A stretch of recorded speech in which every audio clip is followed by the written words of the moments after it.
Hello friends. Did you know that nearly 80% of those who watch my videos aren't subscribed?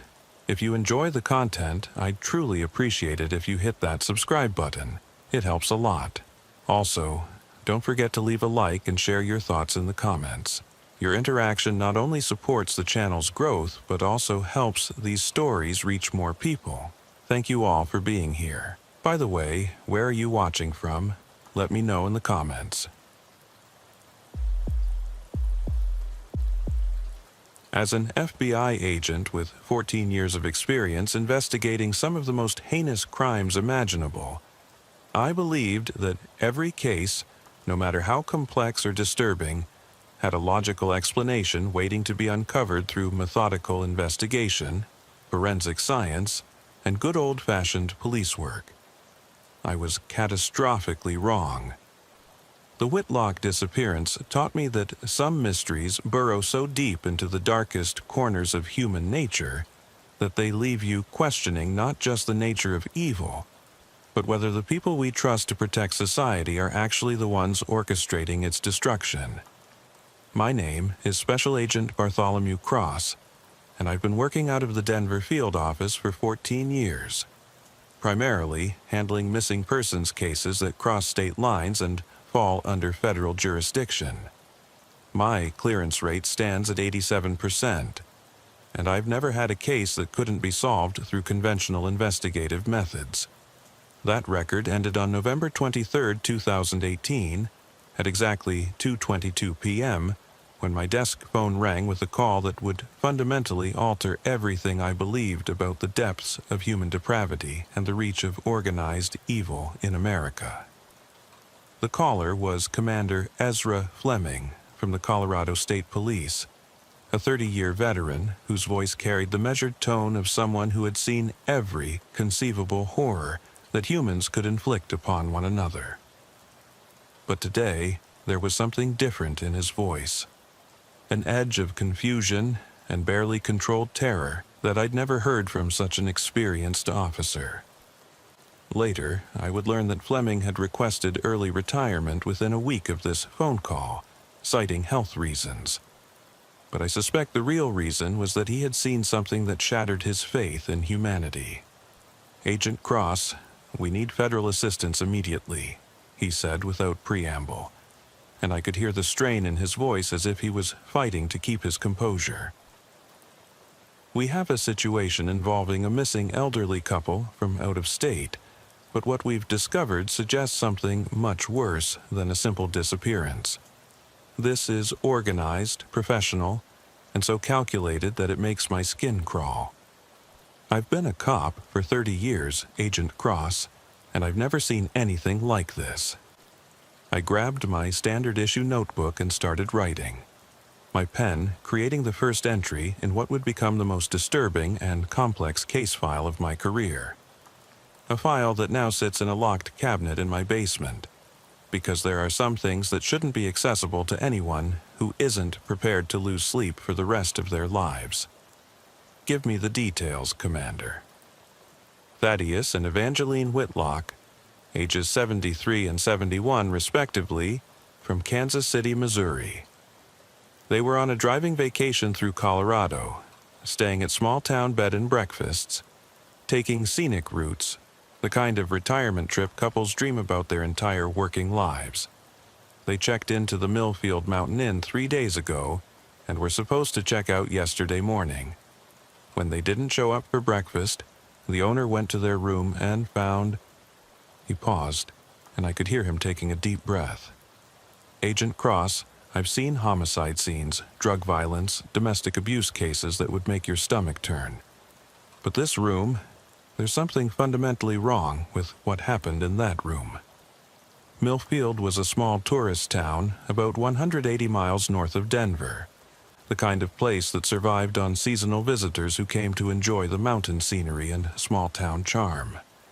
It was also isolated, surrounded by wilderness areas and connected to major highways by only a few mountain roads, perfect for someone who wanted to make people disappear without witnesses. As I would later discover, this isolation wasn't accidental. The town had been chosen specifically for its geographic advantages in conducting activities that required complete privacy and no interference from law enforcement. "What kind of evidence are we looking at?" I asked, though something in Fleming's tone already suggested that this wasn't going to be a routine missing persons case. "Blood evidence throughout the room, but not random spatter. The pattern is deliberate. Furniture overturned in specific ways, personal items scattered but not randomly. It's like someone was staging a scene for maximum psychological impact on the victims. And Agent Cross, there's something else that's going to disturb you. We found evidence that suggests this wasn't random. Someone had been watching them, studying their routines, documenting their every movement for days before they struck." "What evidence?" "Photographs, Agent Cross. Hundreds of them, hidden in a photographer's blind in the woods behind the inn. But these aren't just surveillance photos. They're artistic compositions, carefully framed and lit, as if someone was creating a portfolio of the victim's final days of freedom. Someone had been conducting professional-level surveillance on this elderly couple for their entire stay, but it goes deeper than that. We found evidence that they'd been watched since they entered Colorado. Maybe longer. The implications sent a chill down my spine that I can still feel today, sitting in my office 5 years later, writing this account with trembling hands. This wasn't a crime of opportunity. This was a planned abduction of specific targets who had been selected, studied, and hunted like animals. But why would anyone target a retired couple from Missouri on their vacation? The answer to that question would haunt me for years to come. Any ransom demands? That's what makes this even more disturbing, Agent Cross. No ransom calls, no demands, nothing. It's been over 24 hours since they disappeared, and we haven't heard anything from whoever took them. In my experience, that usually means one of two things. Either the victims are already dead, or they're being held for reasons that have nothing to do with money. And given the level of planning we've uncovered, I'm starting to suspect it's the latter, which terrifies me more than I can express. The drive to Millfield took me through some of Colorado's most beautiful but treacherous mountain country. Winding roads carved into cliffsides, deep valleys that seemed to swallow sound, and vast wilderness areas where someone could hide almost anything and never be found. The further I drove from civilization, the more I understood why this location had been chosen for whatever was happening to the Whitlocks. But I also began to notice things that would later prove significant. Subtle signs of surveillance along the route, positions where vehicles could observe traffic without being seen, communication equipment hidden among the trees. As I navigated the serpentine mountain roads, I found myself thinking about the psychology of predators who target elderly victims.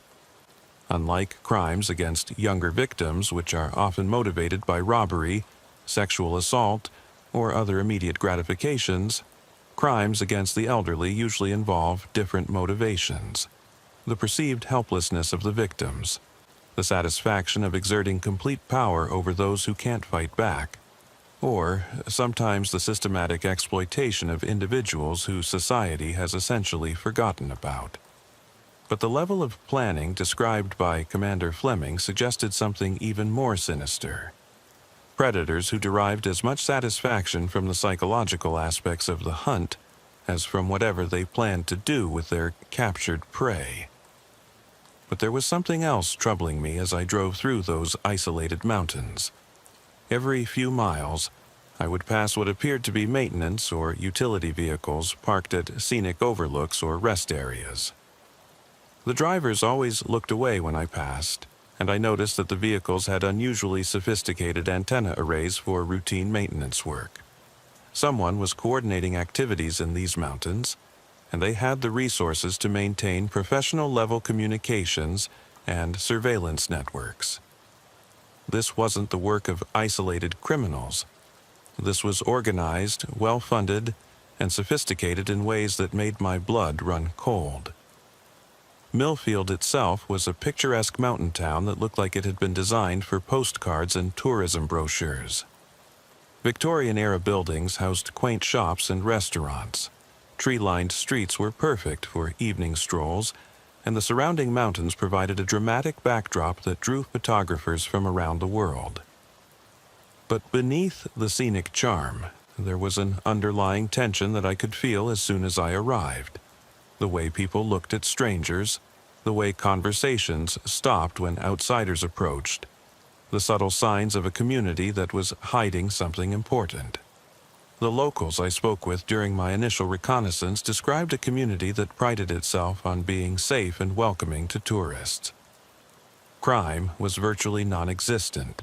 Violent crime was unheard of, and the biggest law enforcement challenges usually involved drunk tourists or the occasional domestic dispute.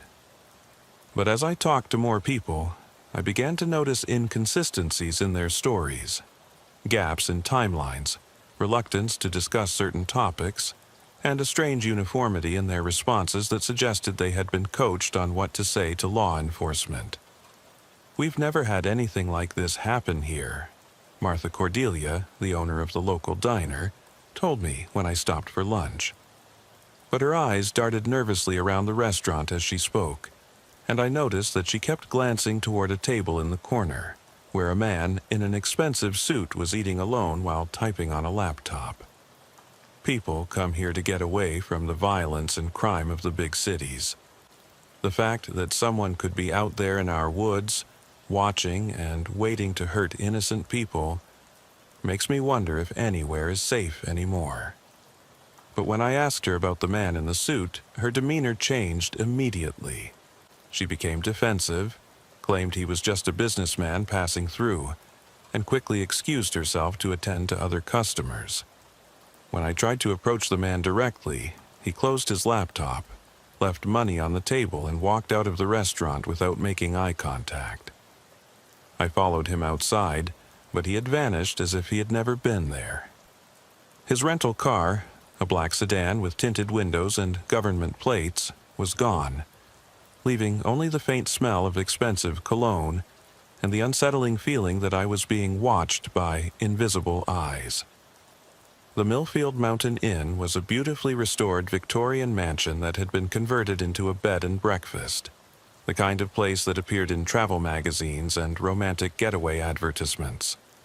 Wraparound porches, gingerbread trim, and manicured gardens created the perfect atmosphere for couples seeking a peaceful retreat from the stresses of modern life. But the crime scene tape across the front entrance and the cluster of law enforcement vehicles in the parking lot shattered the peaceful illusion, transforming the charming inn into something that looked more like a fortress under siege. Commander Fleming met me at the front steps, and I could see that the strain of the past 24 hours had aged him years. He was a tall man in his 50s, with graying hair and the steady demeanor of someone who had spent decades dealing with crisis situations. But there was something in his eyes that suggested this case was testing even his considerable experience. A haunted look that I would later recognize in my own reflection, the look of someone who has seen evidence of evil so profound that it challenges their basic understanding of human nature. "Agent Cross, thank you for coming so quickly," he said, shaking my hand with a grip that was almost desperate in its intensity. "I have to warn you. What we found in that room and in the surrounding area is going to stick with you for the rest of your life. These people went through something that I can't even describe in professional terms. Whoever did this wanted them to experience absolute terror before they were taken, and they documented every moment of it with the precision of artists creating a masterpiece." He led me through the inn's elegant lobby, past antique furniture and oil paintings that spoke of a more genteel era when violence was something that happened to other people in distant places. The inn's owner, a nervous woman named Seraphina Walsh, hovered nearby, wringing her hands and repeatedly apologizing as if the violence that had occurred in her establishment was somehow her fault. but I noticed that her apologies seemed rehearsed, and when she thought no one was looking, she would glance toward the staircase with an expression that looked more like anticipation than grief. "They seem like such a lovely couple," she kept saying, but her voice lacked genuine emotion. They were so excited about their retirement trip, so happy to be spending time together. They didn't deserve what happened to them. No one deserves that kind of treatment.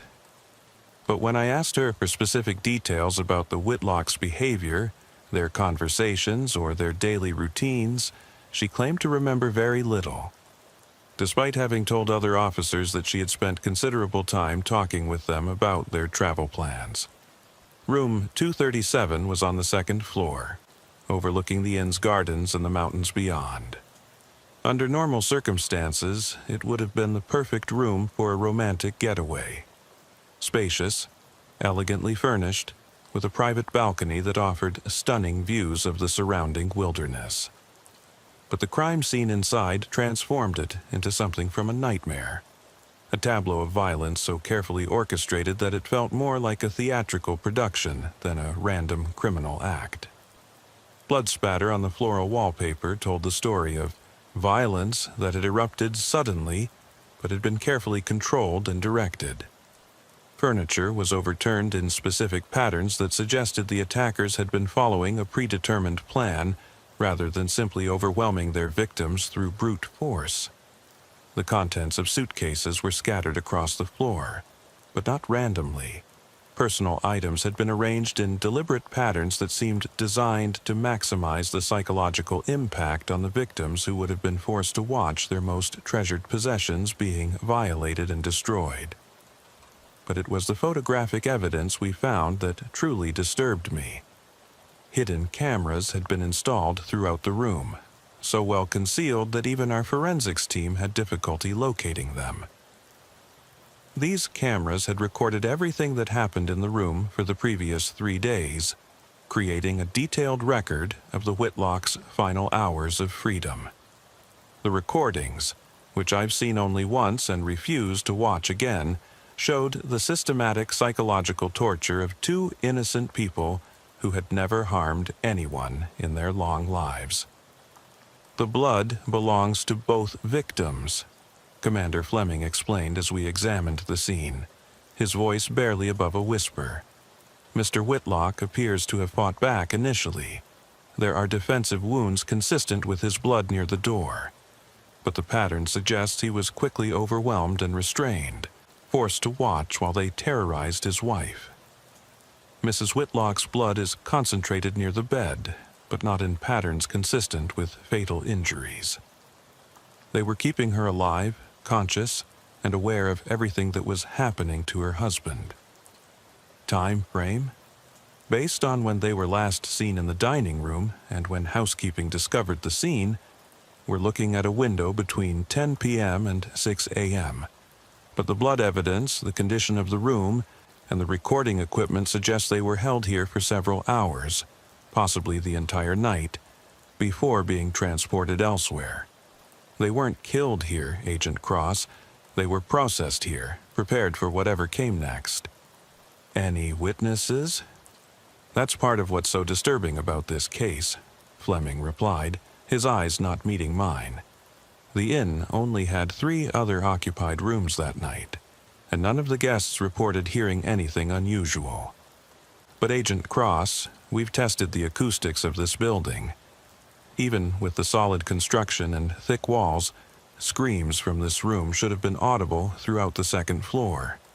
Either the Whitlocks were prevented from crying out through methods I don't want to contemplate, or the other guests are lying about what they heard." The forensics team was still processing evidence, but preliminary findings painted a picture so horrifying that several team members had requested transfers to other cases.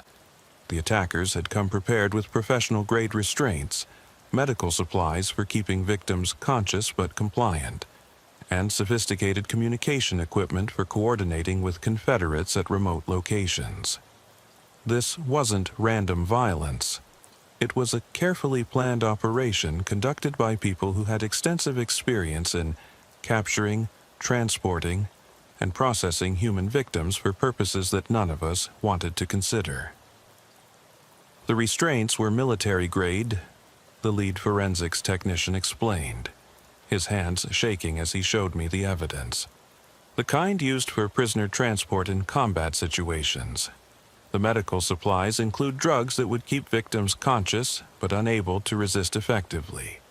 And the communication equipment suggests they were in contact with a larger organization throughout the operation. This was a team effort, Agent Cross, coordinated by people with substantial resources and professional training. Any indication of sexual assault? Not in the traditional sense, but there are signs that the victims were stripped, examined, and prepared for transport to another location. It's like they were being processed for delivery to someone else, evaluated for specific criteria that we can't identify from the physical evidence. The psychological preparation was extensive. They were terrorized systematically, broken down mentally, and conditioned to comply with whatever instructions they were given. In the woods behind the inn, concealed in a photographer's blind constructed from natural materials and sophisticated camouflage netting, we found surveillance equipment that belonged in a professional intelligence operation rather than a criminal enterprise. The blind was virtually invisible from any angle unless you knew exactly where to look. Constructed by someone with extensive military or intelligence training who understood how to create observation posts that could remain undetected for extended periods. The equipment is military grade, professional level, the forensics photographer explained. As we examined the cache, his voice filled with a mixture of admiration and horror. Digital cameras with telephoto lenses, night vision capability, motion sensors, satellite communication equipment, even weather monitoring devices. This isn't amateur stalking. This is the kind of surveillance operation that intelligence agencies conduct against high-value targets in foreign countries. The photographs themselves were even more disturbing than the sophisticated equipment used to take them. Hundreds of images documented the Whitlocks' daily routines with obsessive detail, but they weren't simple surveillance photos. They were artistic compositions, carefully framed and lit, showing the couple in intimate, vulnerable moments when they believed they were safe and unobserved. Photos of them eating breakfast on their private balcony, walking hand in hand through the inn's gardens, sharing quiet conversations in their room as they planned the next day's activities. But most disturbing were the final photos. Images taken through the room's window during the assault, capturing the victim's terror and confusion in clinical detail, while maintaining the same artistic composition as the earlier surveillance images. The photographer had documented their abduction with the same methodical precision and aesthetic sensibility they had used to stalk them, as if the violence was simply the natural conclusion of an artistic project that had been months in the planning. Whoever did this didn't just want to capture and transport these people, I observed while studying the evidence, feeling a chill that had nothing to do with the mountain air. They wanted to create a permanent record of every aspect of their victimization, from the initial surveillance through the final capture. This isn't just about the crime itself. It's about preserving and perhaps sharing the complete experience of destroying these people's lives. Why would someone want to document something like this with such care and artistic attention? In my experience, there are only a few reasons people create such detailed records of their crimes, I replied, though the implications of my own words made me feel sick. Sometimes it's for legal protection, proof that they followed specific instructions from whoever hired them. Sometimes it's for sale to others with similar interests, people willing to pay premium prices for high-quality documentation of real suffering. And sometimes it's because the documentation itself is the primary product they're selling, more valuable than the victims themselves. But as I studied the photographs more carefully, I began to notice subtle details that suggested an even more disturbing possibility. Some of the images showed the Whitlocks in situations and locations that they had never actually visited, according to their documented itinerary. Photos of them at restaurants they had never eaten at, scenic overlooks they had never seen, even what appeared to be their own home in Kansas City taken from impossible angles and perspectives. Someone had been manufacturing false evidence of the Whitlocks' activities, creating a fictional narrative of their final days that bore only a passing resemblance to reality. The investigation expanded rapidly as we began tracing the Whitlocks' movements leading up to their disappearance. But what we discovered suggested that their abduction was not the culmination of a carefully orchestrated plan. It was simply one step in a much larger operation that had been monitoring and manipulating their lives for months, possibly years. Thaddeus and Evangeline Whitlock had been married for 48 years and had recently retired from successful careers. He as a bank manager with access to substantial financial resources. She as a high school principal who had served on numerous community boards and had extensive knowledge of local social services and vulnerable populations. They had no criminal connections, no significant debts, and no known enemies. But they did have something that made them attractive to certain types of predators: substantial assets, predictable routines, and a social circle that would notice their disappearance, but might not have the resources to launch an intensive investigation. Their vacation itinerary, which we obtained from their family, revealed they had planned a leisurely 3-week driving tour through Colorado, staying at small-town bed and breakfasts, and taking scenic routes through the mountains. It was the kind of trip that represented the American dream of retirement. The freedom to explore the country at your own pace, staying in charming accommodations and meeting interesting people along the way.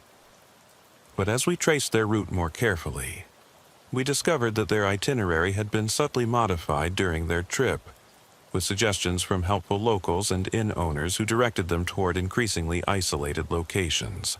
As we contacted the places they had stayed and the people they had encountered, a disturbing pattern emerged that suggested their entire vacation had been orchestrated by outside forces.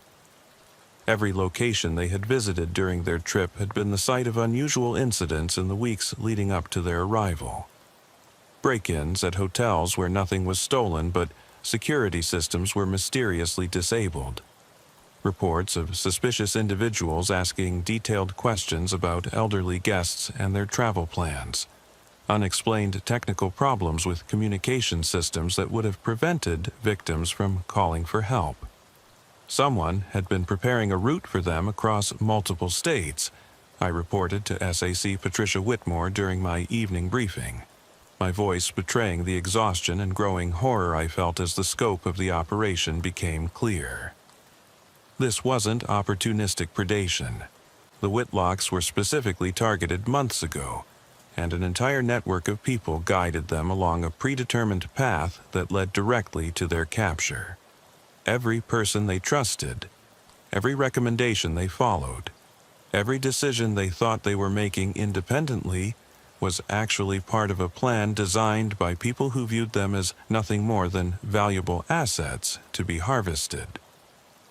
Any idea why they were chosen specifically? That's what's so disturbing about this case, ma'am.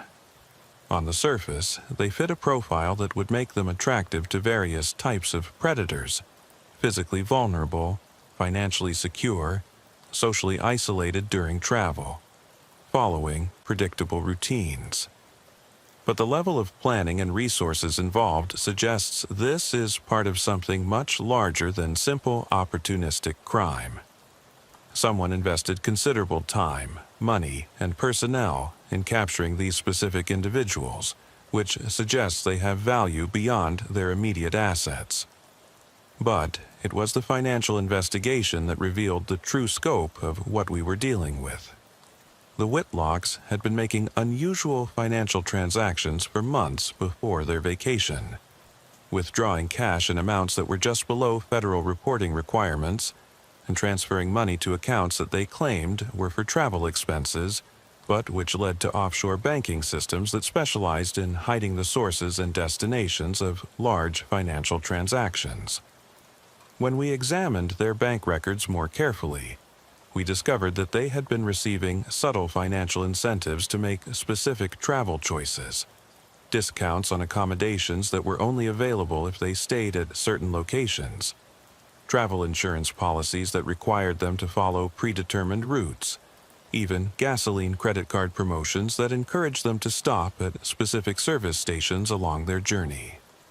Someone had been using financial manipulation to guide their movements for months, creating a paper trail that would make it appear they had voluntarily participated in whatever ultimately happened to them.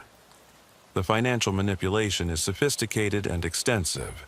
Our financial crimes specialist reported during a task force briefing that left everyone in the room feeling sick. The Whitlocks weren't just targeted for abduction, they were groomed for months, conditioned to follow specific behavioral patterns that would make them ideal victims. Someone invested substantial resources in preparing them psychologically and financially for whatever fate awaited them, using techniques that are consistent with human trafficking operations that serve extremely wealthy clients.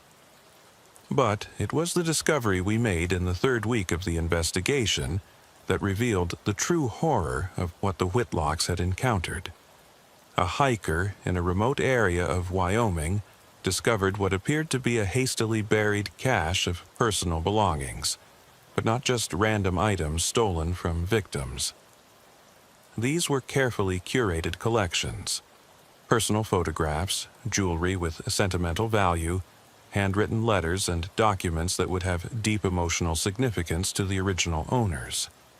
Someone had been collecting trophies not just from the Whitlocks, but from dozens of other victims whose disappearances had never been connected to a larger pattern. The location of the cache was significant in ways that made our investigation team physically ill. It was in the middle of a vast wilderness area, accessible only by helicopter or specialized off-road vehicles, in a region that was known to local hunters and outdoor enthusiasts as a place where people went to disappear permanently. But more importantly, it was located at the center of a pattern of disappearances that stretched back over 15 years. Missing persons cases that had been classified as accidental deaths, suicides, or voluntary disappearances, but which now appeared to be the work of a systematic operation that had been harvesting victims for over a decade.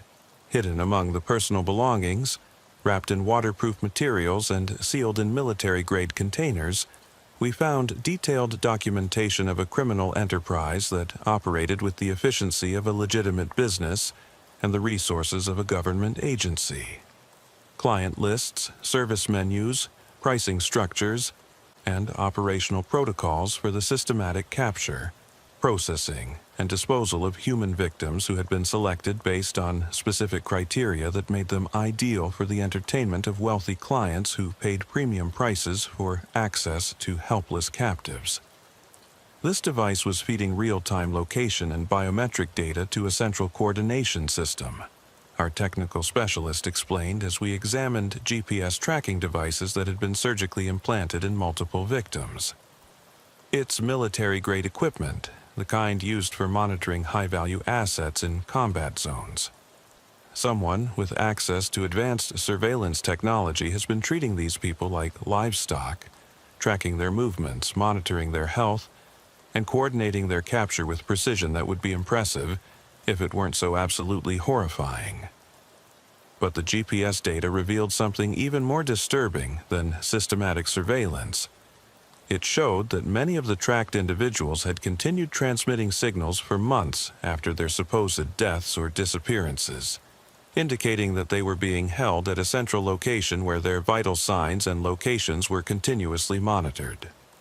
The final transmission coordinates led to a location in the Wyoming wilderness that appeared to be a large ranch or compound, but satellite imagery showed structures and activities that were inconsistent with legitimate agricultural or recreational operations.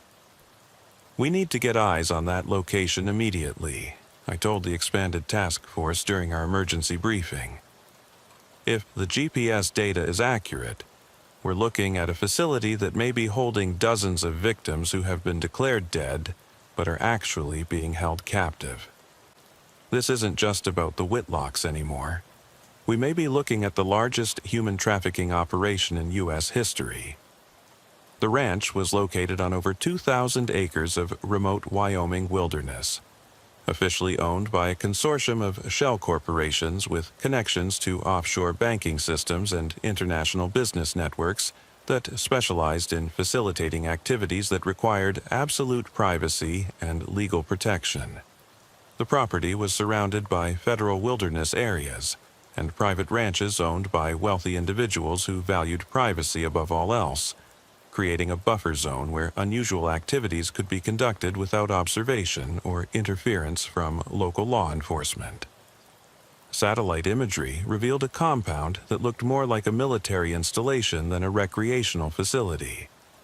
Multiple buildings constructed with reinforced concrete and steel, underground structures that were invisible from aerial surveillance, vehicle compounds that could accommodate dozens of cars and trucks, helicopter landing facilities that could handle aircraft of various sizes, and most disturbingly, what appeared to be crematorium facilities and waste disposal systems that were far more extensive than any legitimate operation would require.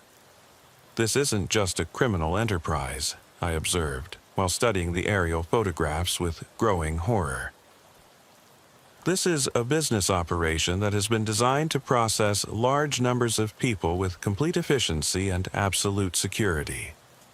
The infrastructure investment alone represents millions of dollars, which means we're dealing with individuals or organizations that have virtually unlimited financial resources and political connections that allow them to operate without interference from law enforcement. Research into the ownership structure revealed a web of international corporations, government contractors, and private military companies that made it virtually impossible to identify the actual individuals responsible for funding and operating the facility. But certain patterns emerged that suggested connections to intelligence agencies, military contractors, and wealthy private individuals who had the resources and political connections necessary to maintain such an operation without attracting unwanted attention. Getting approval for a raid on the compound required careful coordination with federal prosecutors, international law enforcement agencies, and military units that specialized in operations against heavily defended targets. The remote location, unknown number of potential victims and perpetrators, and sophisticated security measures made the operation extremely dangerous and complex. We couldn't afford to alert the operators to our presence, but we also couldn't delay too long if there were living victims being held at the facility. But it was what we discovered during the planning phase that truly revealed the scope of what we were dealing with. Intelligence gathered from various sources suggested that the compound was just one node in an international network of facilities that provided specialized services to wealthy clients who were willing to pay premium prices for experiences that were unavailable through legitimate channels. Human trafficking, systematic abuse, psychological experimentation, and disposal services for people who had become inconvenient or dangerous to powerful individuals. The raid was scheduled for dawn on December 15, 2018, exactly 3 weeks after the Whitlocks' disappearance, but it would be coordinated with simultaneous operations at facilities in Montana, Nevada, and New Mexico that intelligence suggested were part of the same network. Federal agents from multiple agencies, including the FBI's Hostage Rescue Team, military special operations units, and international law enforcement personnel, converged on multiple locations in what became one of the largest coordinated law enforcement operations in modern history. What we found when we breached the compound's defenses was worse than anything we had imagined, but it also revealed the true scope of the evil that the Whitlocks had encountered. The facility contained multiple buildings designed for the systematic imprisonment, psychological manipulation, and physical conditioning of kidnapped victims, complete with medical facilities for maintaining captives in specific physical and mental states, recording studios for documenting their degradation, and disposal systems for eliminating evidence when clients had finished with their victims. The main lodge served as both a reception area for clients and a monitoring center where victim activities could be observed and recorded in real time. Multiple screens displayed live feeds from cameras installed throughout the compound, allowing observers to select victims based on their personal preferences and monitor their conditioning progress. The setup was professional, expensive, and designed for long-term operations that would serve an international clientele of wealthy individuals who paid substantial fees for access to helpless human beings. But it was the administrative areas that revealed the true horror of what we had discovered. Files and records documented a systematic business that had been operating for over 15 years, processing hundreds of victims and generating tens of millions of dollars in profits through services that ranged from simple imprisonment and psychological abuse to specialized conditioning programs that prepared victims for specific roles in satisfying client fantasies. The operation had international connections, government protection, and client lists that included some of the most powerful and wealthy individuals in the world. In the underground detention areas, we found over 60 living victims, including the Whitlocks, who had been subjected to months or years of systematic psychological conditioning that had broken their spirits and made them completely dependent on their captors for basic survival. The physical conditions were sterile and medically supervised, but the psychological damage was extensive and in many cases appeared to be irreversible.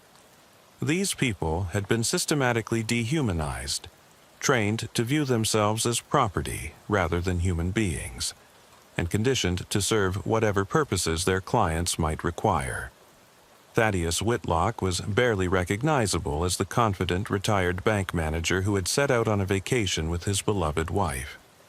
He had lost significant weight, showed signs of systematic psychological conditioning that had destroyed his sense of personal identity, and responded only to direct commands from authority figures. His eyes were empty, devoid of the spark of independence and dignity that characterizes free human beings. He had been processed, broken down, and rebuilt as something that existed solely to serve the pleasure of others. Evangeline Whitlock was in similar condition, but her conditioning had been even more extensive and specialized. She had been subjected to psychological manipulation techniques that had eliminated her ability to make independent decisions or form emotional attachments to anyone except her assigned handlers. She sat quietly when we found her, showing no recognition of the rescue team members or any understanding that her situation had changed. She had been transformed from a loving wife and dedicated educator into something that was barely human. They told us that our families had forgotten about us, she said in a flat, emotionless voice when the medical team tried to explain that they were being rescued.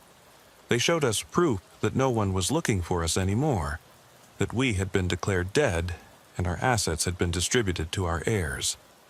They explained that we belonged to them now, that our purpose was to serve clients who had paid substantial fees for access to us.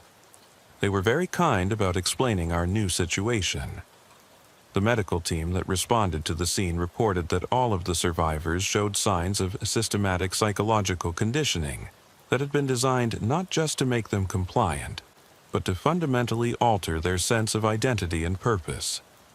They had been kept in conditions that were physically comfortable, but psychologically devastating, treated well in terms of basic needs, but subjected to constant manipulation that convinced them they were no longer human beings with rights and dignity, but rather assets that existed to generate revenue for their owners. The psychological conditioning is extensive and appears to have been designed by professionals with advanced training in behavioral modification. Dr. Cordelia Blackthorne, the trauma specialist assigned to treat the survivors, reported.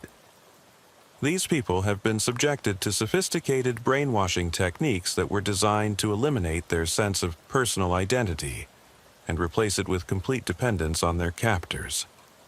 The process appears to have been gradual, systematic, and reinforced through methods that are consistent with advanced psychological warfare techniques developed by intelligence agencies.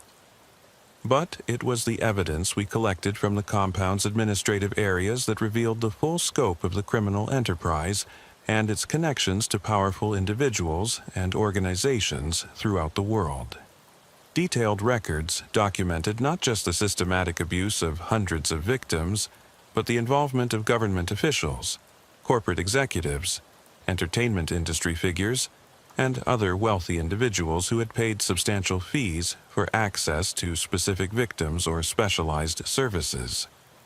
The client lists read like a directory of international power and influence, politicians from multiple countries, CEOs of major corporations, celebrities whose public images were built on humanitarian advocacy, religious leaders who preached moral values while privately engaging in activities that violated every principle they claimed to represent. These weren't isolated criminals or mentally disturbed individuals. They were people who moved in the highest circles of society while using their wealth and influence to participate in systematic human trafficking and abuse. This operation wasn't just about providing victims to wealthy clients, I observed while reviewing the evidence, feeling a growing sense of horror at the scope of what we had uncovered. This was a systematic blackmail and control operation that used compromising evidence to manipulate powerful individuals throughout the world. They weren't just selling access to victims, they were creating leverage over people who control major corporations, government agencies, and international organizations. The financial records showed that the operation had generated over $50 million in direct revenue over its 15-year history. But the real value lay in the control it exercised over clients who had been recorded participating in activities that would destroy their careers, their families, and their freedom if the evidence were ever made public. The operation had essentially created a network of powerful individuals who were completely dependent on its continued secrecy and protection. The network's leader was identified as Dr.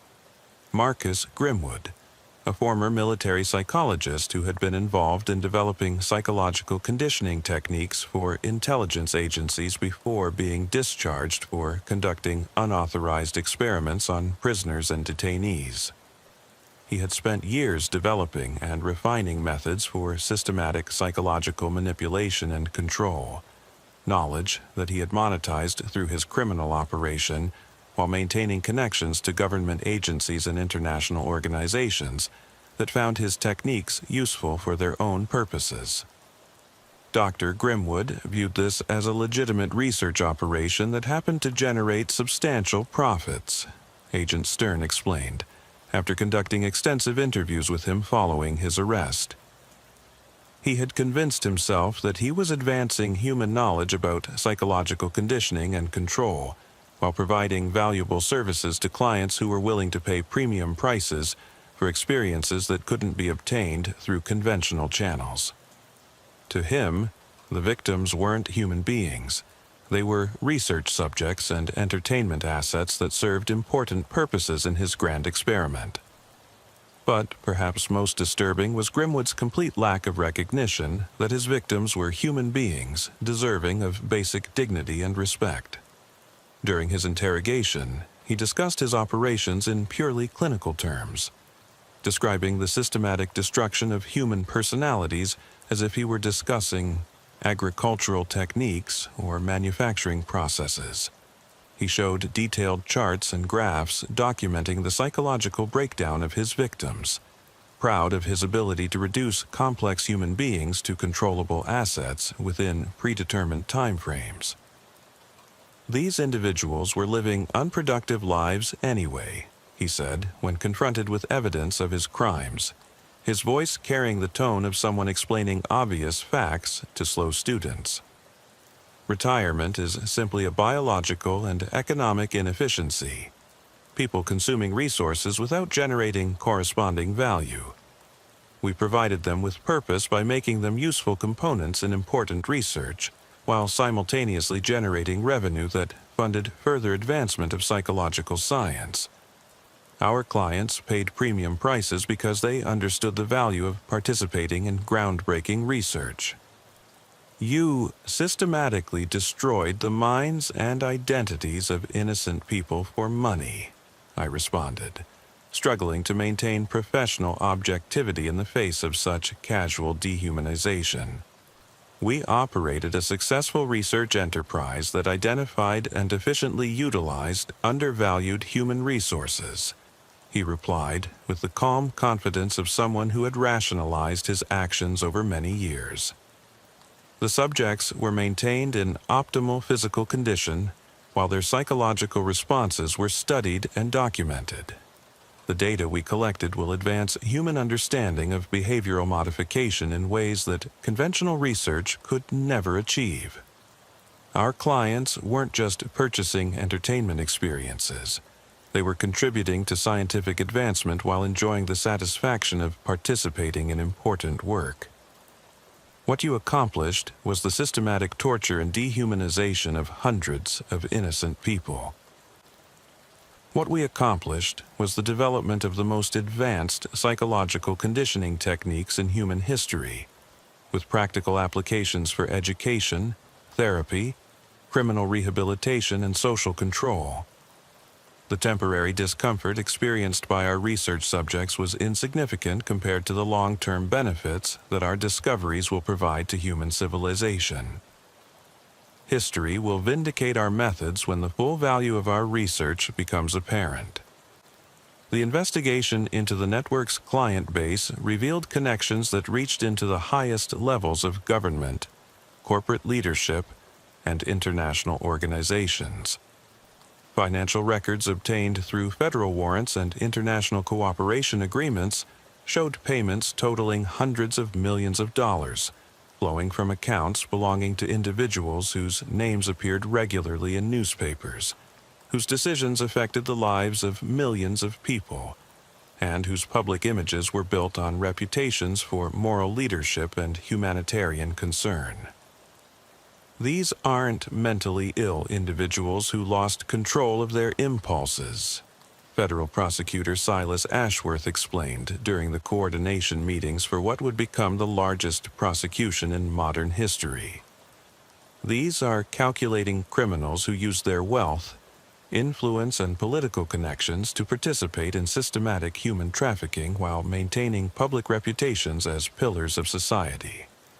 They knew exactly what they were purchasing, and they paid premium prices because they wanted access to victims who had been completely broken and conditioned for their entertainment. The client list included names that would shock the public if they were ever released: senators and congressmen from both major political parties, Supreme Court justices, cabinet members from multiple presidential administrations, CEOs of Fortune 500 companies, entertainment industry figures whose movies and television shows promoted messages of human dignity and social justice, religious leaders who preached moral values while privately engaging in activities that violated every principle they claimed to represent. The most disturbing aspect of this case is discovering the extent to which our society's leadership has been compromised by their participation in systematic evil, I reflected during one of the task force briefings, feeling a growing sense of despair about the nature of power and corruption in America. These aren't isolated incidents of moral failure. They represent a systematic culture of exploitation that has infected the highest levels of our institutions. We're not just investigating crimes, we're uncovering evidence that our entire system of government and social control has been corrupted by people who view other human beings as consumable resources. Many of the clients had participated not just once, but repeatedly over the 15-year period that the network operated. Some had developed preferences for specific types of victims or particular conditioning protocols. Others had requested custom psychological manipulation, programs that were designed to create victims who would satisfy their specific fantasies of power and control. The record showed a systematic marketplace for human suffering that operated with the efficiency of any other luxury service industry. The investigation also revealed that the Wyoming compound was just one component of an international network of facilities that provided similar services in countries where law enforcement oversight was minimal, and government officials could be easily bribed or blackmailed into providing protection. American clients traveled to facilities in Eastern Europe, Southeast Asia, and South America, while international clients came to American facilities that offered specialized services not available elsewhere. We're dealing with a global marketplace for human trafficking that generates billions of dollars in annual revenue while serving clients who have the resources to purchase complete immunity from legal consequences, I reported during an Interpol briefing on international cooperation in dismantling the network. The operation uses sophisticated financial systems, political protection, and advanced psychological techniques to maintain a steady supply of victims while ensuring that clients can participate without fear of exposure or prosecution. But it was the discovery we made in the compound's research facilities that revealed the true scope of Grimwood's ambitions and the danger his work represented to human civilization. Hidden laboratories contained evidence of experiments designed to develop chemical and technological methods for controlling human behavior on a massive scale. Research into airborne drugs that could make entire populations susceptible to manipulation, subliminal messaging systems that could be integrated into mass media and communication networks, and even genetic modification techniques designed to create human beings who were biologically programmed for compliance and servitude. Dr. Grimwood wasn't just operating a criminal enterprise, Dr. Blackthorne reported after examining the research facilities. He was developing tools for totalitarian control that could be used to enslave entire populations. The psychological conditioning techniques he developed for individual victims were prototypes for systems designed to control millions of people simultaneously. We are looking at research that could fundamentally alter the nature of human freedom and dignity if it were ever implemented on a larger scale. The trials that followed the arrests were conducted largely in secret due to national security concerns and the sensitive nature of the evidence. Many of the most prominent clients avoided public prosecution through plea agreements that required them to provide information about other criminal networks and surrender substantial assets to victim compensation funds. But the evidence presented during the classified proceedings revealed the extent to which American society had been infiltrated by individuals who viewed their fellow citizens as expendable resources to be exploited for personal gratification. Dr. Grimwood was ultimately convicted on over 400 counts of kidnapping, human trafficking, psychological torture, and crimes against humanity. He was sentenced to death and executed 18 months later, but not before providing extensive testimony about the international networks and government connections that had allowed his operation to function without interference. His execution was carried out in secret, and the details of his final statements were classified at the highest levels of government. Many of his direct associates received life sentences without the possibility of parole, though several died under mysterious circumstances while awaiting trial or serving their sentences. The client prosecutions resulted in dozens of plea agreements, resignations from high-level government positions, and the quiet dissolution of several major corporations whose leadership had been compromised by their participation in the network. The hardest part of this entire investigation was maintaining faith in the possibility of justice when we discovered how extensively our institutions had been corrupted, Prosecutor Ashworth told me after the final trials concluded. We weren't just prosecuting individual criminals. We were confronting a systematic culture of exploitation that had infected the highest levels of American society. The fact that we were able to secure any convictions at all is remarkable, given the political and financial resources that were mobilized to protect the perpetrators. Thaddeus and Evangeline Whitlock survived their ordeal in the physical sense, but the psychological damage from their months of systematic conditioning left them unable to return to any semblance of their previous lives. The advanced behavioral modification techniques they had endured were designed to be irreversible, creating permanent changes in their brain chemistry and psychological responses that made independent living impossible. They were transferred to a specialized treatment facility that had been established specifically for victims of systematic psychological abuse, equipped with security measures designed to protect residents from further exploitation, while providing intensive therapy designed to restore some measure of human dignity and psychological autonomy. But the prognosis was grim. The conditioning they had endured was so extensive and sophisticated that recovery might be impossible. They don't remember being married to each other, their daughter, Sarah Whitlock Montgomery, told me during a visit 6 months after the rescue. They don't remember their children, their careers, or their life together. The people who did this to them didn't just imprison their bodies. They murdered their identities and replaced them with something that barely qualifies as human. We got their bodies back, but the people we loved are gone forever. The Whitlock's son, Michael, struggled with his own psychological trauma as a result of what happened to his parents and what the investigation had revealed about the nature of evil in American society. I keep thinking about the fact that the people who did this to my parents were respected members of society. People we trusted, people we voted for, people whose movies we watched and whose products we bought. He told me, "How do you maintain faith in civilization when you discover that the people who control it view other human beings as consumable entertainment?" But it was what happened 6 months after the trials concluded that truly revealed the scope of what we were dealing with and the extent to which powerful forces were committed to protecting the network's secrets. Several key witnesses died under suspicious circumstances. Evidence was destroyed in fires and security breaches that appeared to be coordinated, and family members of victims began receiving threats that suggested the network's influence extended far beyond what we had been able to prosecute. The case officially closed with Grimwood's execution and the sentencing of his direct associates.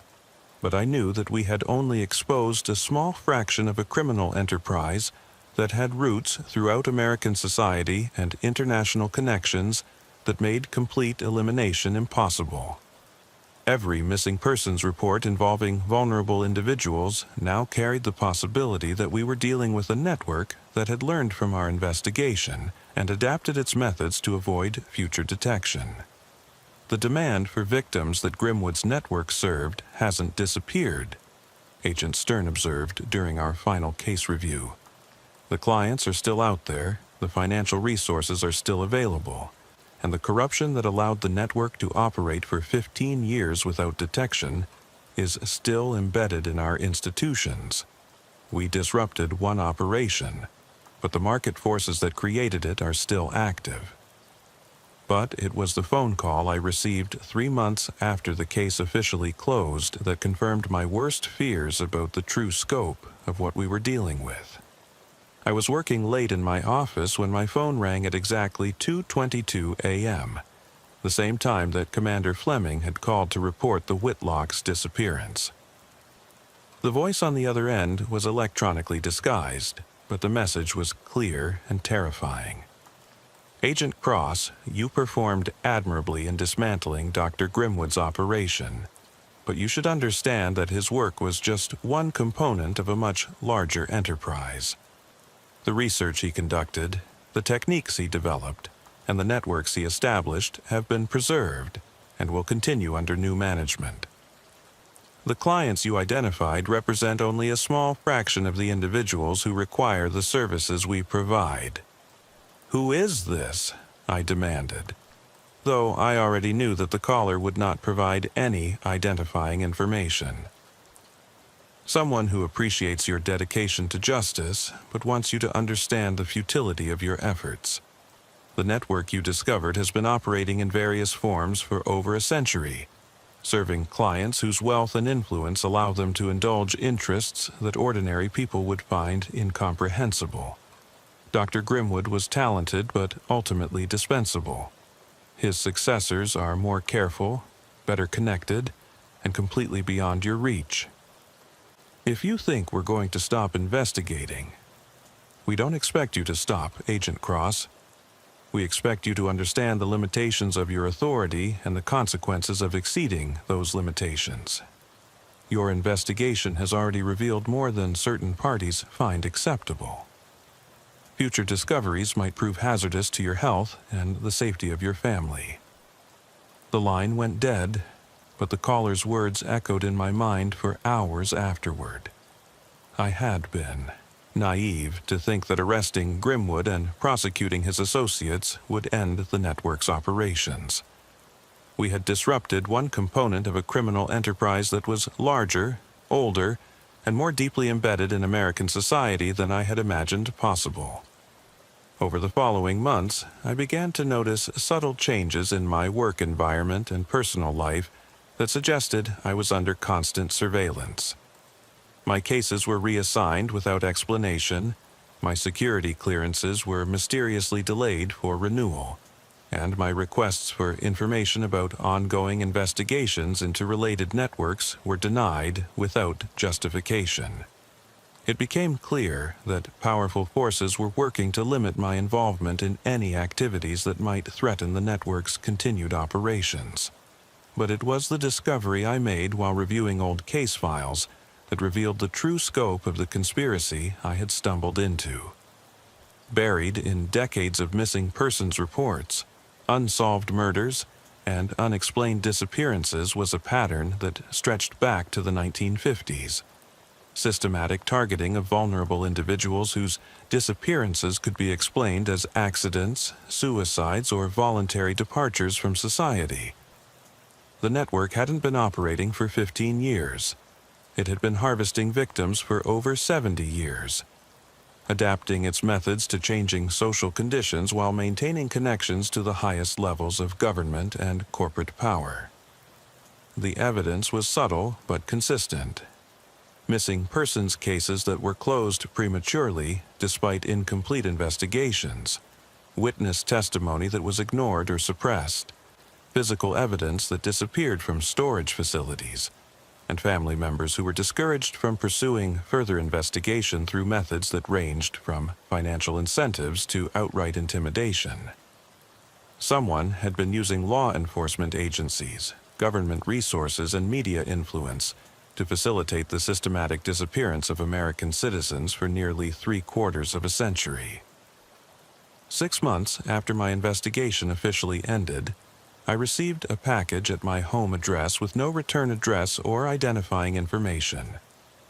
Inside was a photograph of my teenage daughter walking to school, taken from a position that would have required the photographer to be in my neighbor's backyard during the early morning hours when she left for her bus stop. There was no note or message, just the photograph and the clear implication that my family's safety depended on my continued cooperation with forces that remained invisible but omnipresent. I tried to report the incident to local law enforcement and FBI security personnel, but my concerns were dismissed as paranoid delusions resulting from stress related to the Whitlock investigation. My requests for protective surveillance were denied, my reports were filed but never investigated, and I was strongly encouraged to take extended leave for psychological evaluation and treatment. It became clear that the network's influence extended into law enforcement agencies at every level, including the FBI itself. The final confirmation of my worst fears came when I discovered that key evidence from the Wyoming compound had been reclassified at levels that prevented even senior FBI officials from accessing it. Video recordings of client activities, financial records documenting payments from prominent individuals, and research files detailing psychological conditioning techniques had all been moved to facilities controlled by intelligence agencies that operated beyond congressional oversight or judicial review. The evidence that could have exposed the full scope of the network's operations and its connections to powerful individuals had been effectively buried. A year after the Whitlock case officially closed, I was transferred to a desk job investigating insurance fraud in a small field office in Montana. My security clearances were revoked, my access to federal databases was restricted, and my personnel file was flagged with notations that effectively ended any possibility of advancement or assignment to significant investigations. I had been professionally neutralized, removed from any position where I might be able to continue investigating the network or its activities.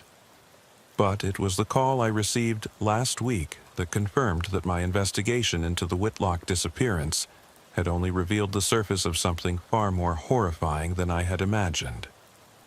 The voice was different from the previous caller, but the electronic disguise couldn't hide the satisfaction in the speaker's tone. "Agent Cross, we wanted you to know that your parents' recent automobile accident was not random. The brake failure that caused their car to leave the highway was carefully arranged, though it will never be traced to us. This is your final warning about the consequences of continued interest in matters that don't concern you." Demonstrated its ability to eliminate threats while maintaining the appearance of accidents or natural causes. They had the resources, political connections, and technical capabilities necessary to make anyone disappear without leaving evidence of their involvement. As I write this account, I know that I am being watched. Every phone call is monitored, every email is intercepted. Every movement is tracked by people who view me as a potential threat to operations that generate billions of dollars in revenue while serving the darkest desires of the world's most powerful individuals. I am a prisoner in my own life, trapped by knowledge that I cannot share without signing my family's death warrant. The Whitlock case taught me that evil in its purest form doesn't announce itself with obvious signs or dramatic gestures. It operates through legitimate institutions, uses respectable people as cover, and maintains itself through a combination of financial incentives, political protection, and systematic intimidation. It convinces good people to look the other way, silences those who ask uncomfortable questions, and presents itself as necessary for the maintenance of social order and economic stability. But most terrifyingly, it has convinced many of its participants that they are serving important purposes, advancing scientific knowledge, providing valuable services, maintaining social stability, or protecting important people from the consequences of their natural urges. The people who kidnapped, conditioned, and exploited the Whitlocks didn't view themselves as criminals. They saw themselves as entrepreneurs, researchers, and service providers who were meeting market demands that would exist regardless of their participation. 3 weeks ago, I received another photograph in the mail. This time, it showed my daughter at her college dormitory, taken through her window as she studied at her desk. The message was clear. The network's reach extended wherever my family went, and their safety depended entirely on my continued silence about what I had discovered during the Whitlock investigation. But there are some truths that demand to be told, regardless of the personal cost. The American public has a right to know that their society has been infiltrated by a criminal network that has been operating for decades, serving clients whose wealth and influence place them above the law, using techniques that threaten the fundamental nature of human dignity and freedom. People deserve to know that their missing family members may not have died in accidents or chosen to disappear. They may have been harvested by a system that views them as renewable resources to be exploited for the entertainment of those who can afford to pay premium prices for access to helpless human beings. And so, I am writing this account knowing that its publication will likely result in my death and possibly the deaths of those I love most in the world. But I cannot live with the knowledge of what I have discovered while remaining silent about the evil that continues to operate in the shadows of our society. The Whitlocks' story is not unique. It is just one example of what happens to thousands of Americans who disappear every year into a system that profits from human suffering while maintaining the appearance of legitimacy and respectability. The network that captured them is still operating, still harvesting victims, still serving clients who pay premium prices for experiences that ordinary people cannot imagine. And tonight, as I finish writing this account, my phone will ring at exactly 2:22 a.m. There will be breathing on the other end, patient and knowing, reminding me that they are always watching, always waiting, always prepared to collect what they consider to be their property. Because in their world, we are all potential victims. We are all Thaddeus and Evangeline Whitlock, living our lives in the illusion of safety and freedom, while predators study our routines, evaluate our vulnerabilities, and wait for the perfect moment to drag us into the darkness where human beings become nothing more than assets to be processed, conditioned, and consumed. The case file may say closed, but the nightmare continues. And it will continue until someone with more courage than I possess finds a way to expose the full scope of this evil without becoming its next victim. Until then, we all live in the shadow of the network, pretending that such horrors couldn't happen in America, couldn't happen to people like us, couldn't happen in a society that claims to value human dignity and individual freedom. But they can happen. They are happening. And they will continue to happen as long as we allow ourselves to believe that evil announces itself with obvious signs instead of hiding behind respectable facades and legitimate institutions. The Whitlocks thought they were safe. They thought they were free. They were wrong. And so are we all. As an FBI agent, I thought I understood the minds of killers. I've interviewed dozens of serial murderers, analyzed their patterns, studied their motivations, and learned to navigate the twisted labyrinth of their thoughts. But nothing in my 15-year career with the Bureau prepared me for Mordecai Caldwell and the confessions that would shatter everything I believed about guilt, manipulation, and the terrifying lengths some people will go to protect their darkest secrets. My name is Special Agent Cordelia Blackthorne, and I work out of the FBI's Behavioral Analysis Unit in Quantico, Virginia. I specialize in serial homicide cases and have successfully profiled perpetrators whose crimes span decades and multiple jurisdictions. My success rate in obtaining confessions is among the highest in the Bureau, largely because I've learned to read the subtle psychological tells that reveal when someone is lying, fabricating, or withholding crucial information. On March 15, 2021, I received a call that would change my understanding of criminal psychology forever. The call came from Warden Cornelius Pike at the Federal Correctional Institution in Terre Haute, Indiana, where the nation's most dangerous criminals serve their sentences in isolation and silence. Agent Blackthorne. Warden Pike's voice carried an edge of bewilderment that I'd never heard from such an experienced corrections officer. I need you to come here immediately. We have a situation with one of our inmates that defies explanation. It involves Mordecai Caldwell and what he's been telling us about murders that were never connected to his case. Mordecai Caldwell had been sentenced to death in 2019 for the brutal murders of 7 people across 3 states: Kentucky, Tennessee, and Virginia. His crimes were methodical, ritualistic, and demonstrated a level of planning and execution that marked him as one of the most dangerous predators I'd ever encountered. The victims were all found in remote locations, arranged in specific patterns that suggested deep psychological significance to the killer. What kind of situation, Warden? Caldwell has been requesting meetings with federal investigators for the past 3 weeks, claiming he wants to confess to additional murders. Not unusual behavior for someone facing execution, they often try to trade information for delays or better conditions. But Agent Blackthorne, the details he's providing, they're accurate down to evidence we never released to the public.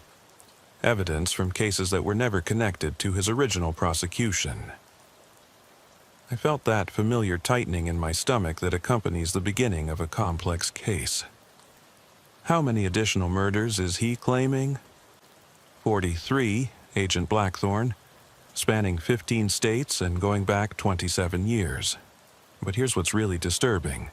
Some of these murders occurred when Caldwell was provably elsewhere. We have documented alibis placing him hundreds of miles away when several of these crimes were committed. Yet he knows details about the crime scenes that only the actual perpetrator could know. The drive from Quantico to Terre Haute took me through the heartland of America, past small towns and farmland that looked peaceful and innocent under the spring sunshine. But I'd learned long ago that evil doesn't announce itself with obvious signs. It hides in plain sight, wearing the mask of normalcy until the moment it reveals its true nature. The Federal Correctional Institution at Terre Haute is a fortress of concrete and steel, surrounded by multiple layers of razor wire and electronic surveillance. It houses the worst of the worst. Terrorists, traitors, and serial killers whose crimes were so heinous that society had decided they forfeited their right to exist among the living. Warden Pike met me at the main gate, a tall man in his 60s with graying hair and the measured demeanor of someone who had spent decades managing dangerous men. Agent Blackthorne, I want you to understand something before you meet with Caldwell. In 35 years of corrections work, I've never encountered anything like this. This man knows things he shouldn't know about crimes he couldn't have committed. He led me through a series of security checkpoints, each one more restrictive than the last. The deeper we penetrated into the facility, the more oppressive the atmosphere became. The walls seemed to press in around us, and the constant sound of electronic locks and surveillance equipment created a symphony of confinement. Tell me about his behavior since he's been here. Caldwell is what we call a model prisoner. He follows all rules, causes no trouble, spends most of his time reading books on criminology and psychology. He's highly intelligent, tested IQ of 162, and he's been working on what he calls his comprehensive confession. But 3 weeks ago, something changed. We stopped at another checkpoint where guards verified our identities and credentials. He started claiming he had information about unsolved murders across the country. At first, we dismissed it as attention-seeking behavior. But then, he started providing details that made us realize he wasn't just making things up. What kind of details? Specific information about crime scenes that was never released to the public. Details about the victims' personal belongings, their final moments, things that only the killer could have known. But Agent Blackthorne, the most disturbing part is that he's describing murders that occurred when he was demonstrably in other locations. Have you verified his alibis for these other crimes? That's what makes this so impossible. We have employment records, hotel receipts, witness statements, even video surveillance placing him hundreds or thousands of miles away when several of these murders were committed. Yet his knowledge of the crime scenes is so detailed and accurate that he has to have been involved somehow. The interview room in the maximum security wing was a windowless concrete box with fluorescent lighting that cast everything in harsh, unforgiving shadows. A single metal table sat in the center, surrounded by chairs that were bolted to the floor. Video cameras recorded every angle, and a guard station provided direct visual supervision of all interactions. Mordecai Caldwell was escorted into the room by 2 guards, his hands and feet shackled with chains that clinked softly with each step. He was a tall, thin man in his early 50s with prematurely gray hair and intelligent brown eyes that seemed to calculate everything they observed. Despite his restraints, there was a confidence to his bearing that was unsettling in someone who had committed such horrific acts. "Agent Blackthorne," he said as he settled into his chair, his voice cultured and precise, "thank you for agreeing to meet with me. I understand you specialize in cases involving serial homicide and the psychology of multiple murderers. Mr. Caldwell, I'm here because Warden Pike tells me you have information about additional murders. Before we proceed, I need to advise you of your rights and make sure you understand that anything you say can be used against you in court. Agent Blackthorne, I waived my right to counsel long ago, and I'm already sentenced to death. I'm not seeking any kind of deal or commutation. I'm here because I need to provide information about crimes that have gone unsolved for decades. Crimes that I know about in ways that I cannot fully explain." He leaned forward slightly, his brown eyes fixed on mine with uncomfortable intensity. "Have you ever encountered a case where a killer seemed to know details about murders he couldn't possibly have committed? Have you ever dealt with someone who appeared to have knowledge that transcended normal experience? Mr. Caldwell, let's start with specifics. Warden Pike mentioned you claim to have information about murders in multiple states. Can you give me details about one of these cases?" Temperance Stern, age 28, found dead in her apartment in Louisville, Kentucky, on September 14, 1994. She was discovered by her landlord, Hiram Fleming, when she failed to pay her rent. The apartment was locked from the inside, and there were no signs of forced entry. I felt a chill run down my spine.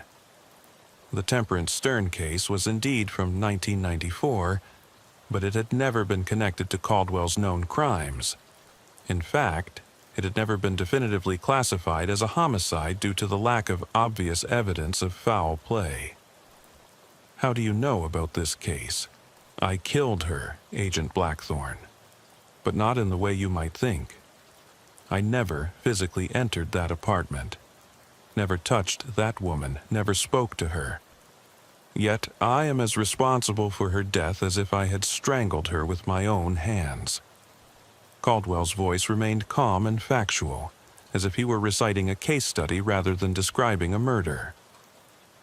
"Temperance Stern died because someone wanted her dead, and I provided the knowledge and methodology that made her murder possible. Mr. Caldwell, you were living in Portland, Oregon in 1994. Employment records show you were working as a night manager at a hotel. How could you have been involved in a murder in Kentucky?" That is exactly the question that gets to the heart of what I need to tell you, Agent Blackthorne. My involvement in these murders wasn't direct physical participation. I was part of something much more complex and disturbing than a simple serial killing spree. "What do you mean?" "I mean that for over 25 years, I was part of a network that provided consultation services to people who wanted other people dead. We didn't kill directly. We provided the knowledge, the planning, the psychological expertise that allowed others to commit perfect murders." The implications of what he was suggesting were staggering.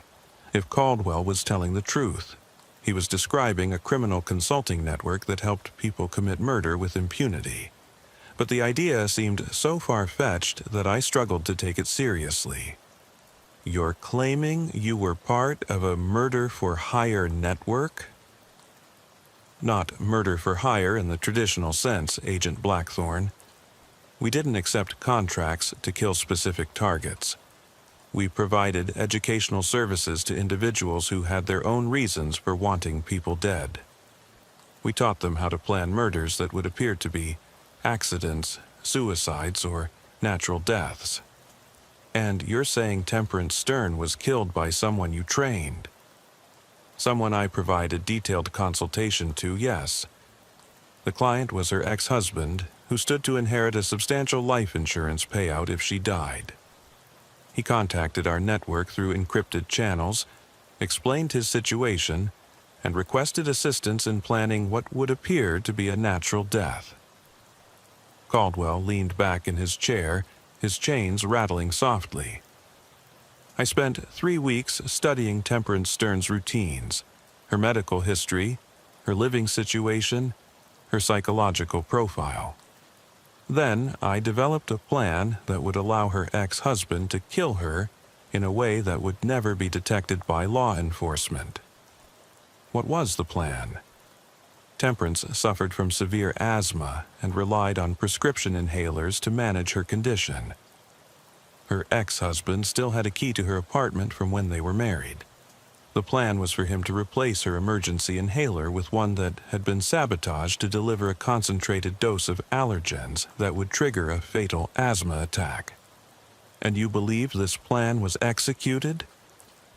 I know it was executed, Agent Blackthorne, because I received confirmation from the client, along with photographic evidence of Temperance's body. The plan worked exactly as designed. She died alone in her apartment, apparently from a severe asthma attack, and no one suspected murder. The level of detail he was providing was disturbing, but it could have been information he obtained through research rather than direct involvement. Mr. Caldwell, what you're describing could be elaborate fiction based on publicly available information about the case. Then, let me provide you with details that were never made public, Agent Blackthorne. Temperance Stern was found wearing a blue silk nightgown with a small tear near the left shoulder, caused when she fell against her coffee table during the asthma attack. There was a glass of water on her nightstand that contained traces of the allergens used to trigger her attack. And there was a photograph hidden under her mattress showing her with another man, not her ex-husband, which provided additional motive for the murder. I made careful notes, documenting not just what he was telling me, but how he was telling me. His body language was consistent with someone recounting genuine memories, rather than fabricated stories.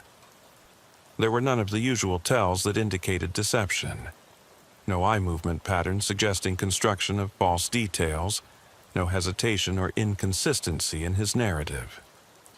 Tell me about another case.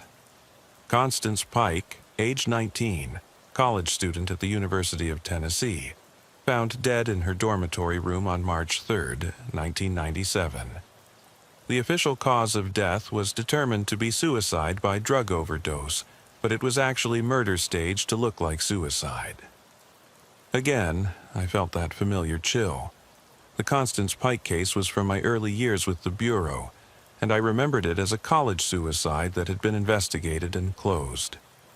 The client in this case was Constance's roommate, who was facing academic probation and knew that Constance's death would allow her to receive sympathy grades that would keep her from being expelled. She contacted our network for assistance in staging a convincing suicide. Caldwell's expression grew more focused as he recounted the details. Constance was a studious girl who rarely drank alcohol or used drugs, which made staging a drug overdose challenging. The plan required careful timing and specific knowledge of her schedule and habits. What was your role in planning this murder? I provided the psychological profile that identified Constance's vulnerabilities and the staging methodology that would make her death appear to be suicide. The roommate was instructed to wait for an evening when Constance was stressed about examinations, then to slip a combination of alcohol and prescription drugs into her dinner.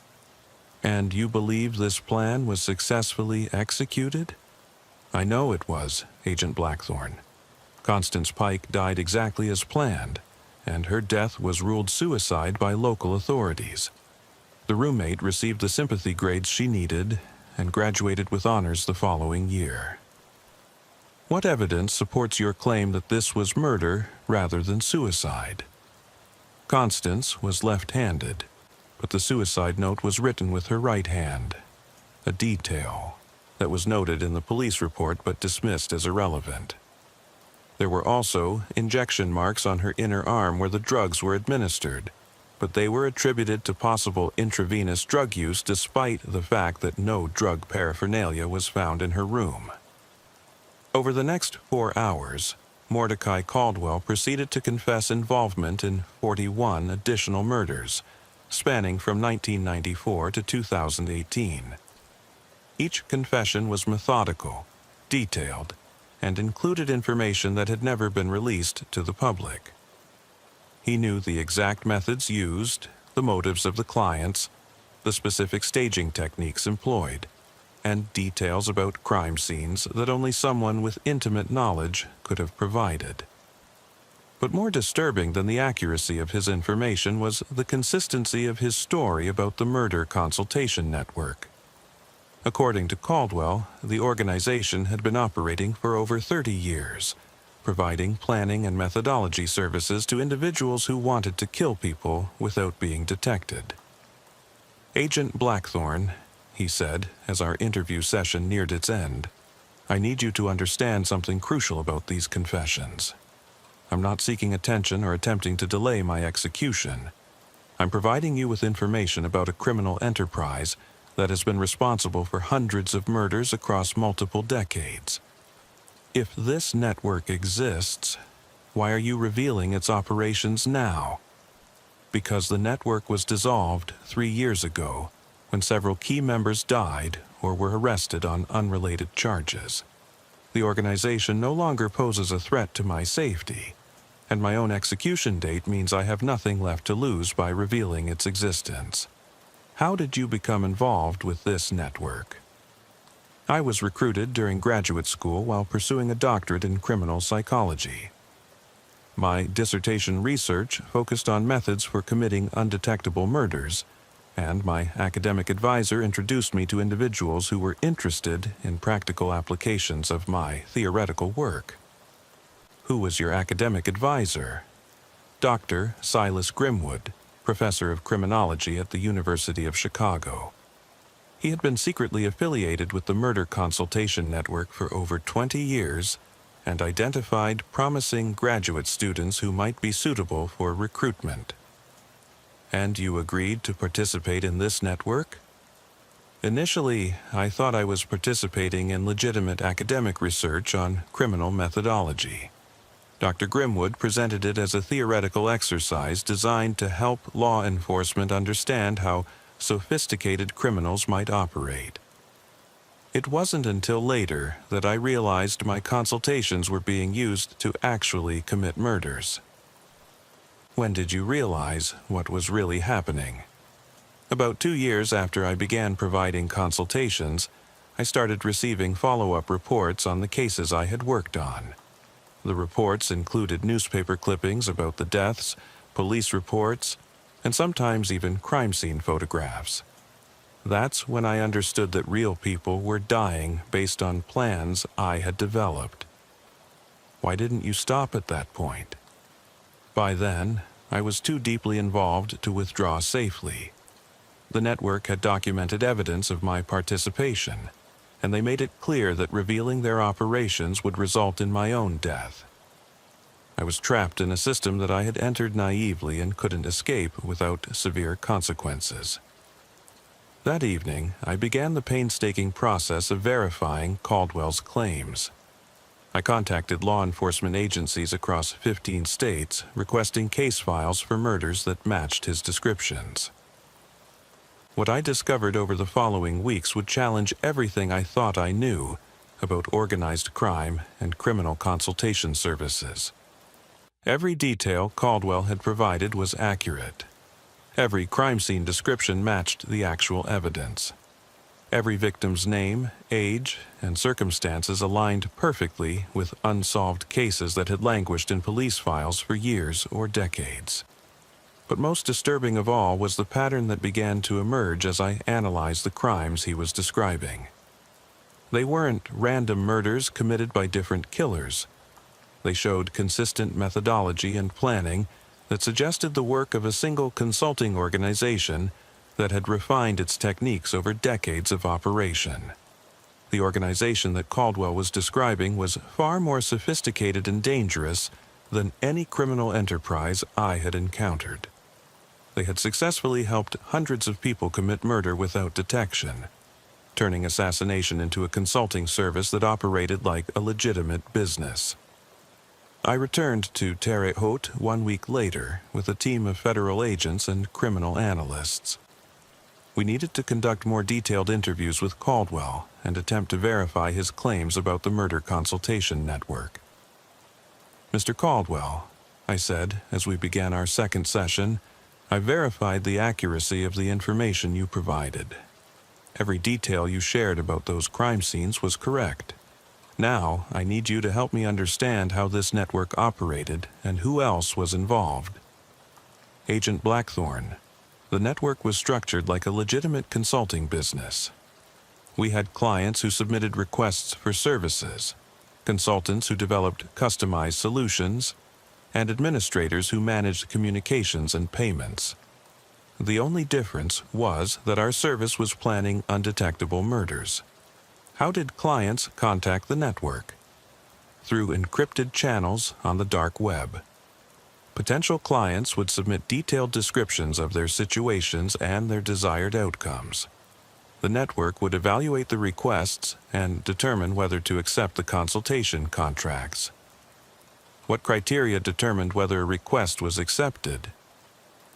Several factors were considered: the client's ability to pay, the complexity of the proposed murder, the likelihood of successful execution without detection, and the potential risk to network security if the plan was discovered. How much did clients pay for these services?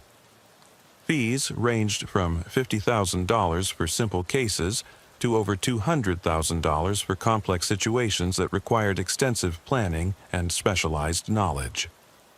Payment was made through cryptocurrency transactions that were virtually impossible to trace. How many people were involved in the network? At its peak, there were 12 active consultants and approximately 6 administrative personnel. Most consultants were academics or professionals with expertise in areas like chemistry, forensic science, psychology, or medicine.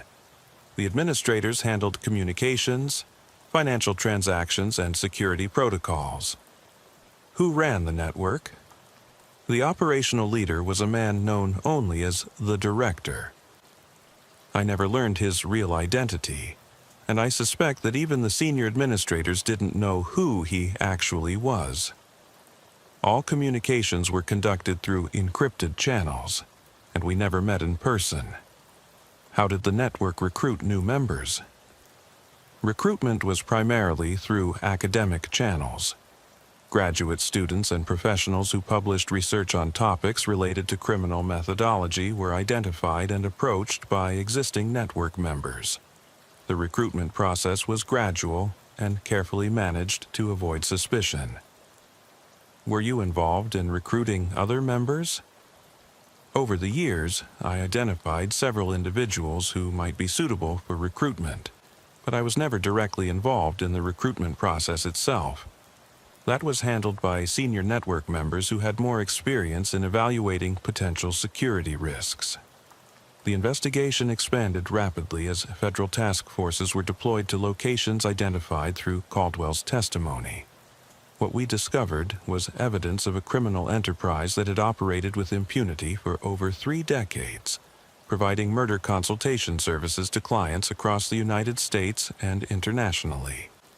Financial records obtained through federal warrants revealed the scope of the network's operations. Over 30 years, they had processed over 600 consultation requests, generated profits exceeding $50 million, and successfully helped clients commit murders in every state except Alaska and Hawaii.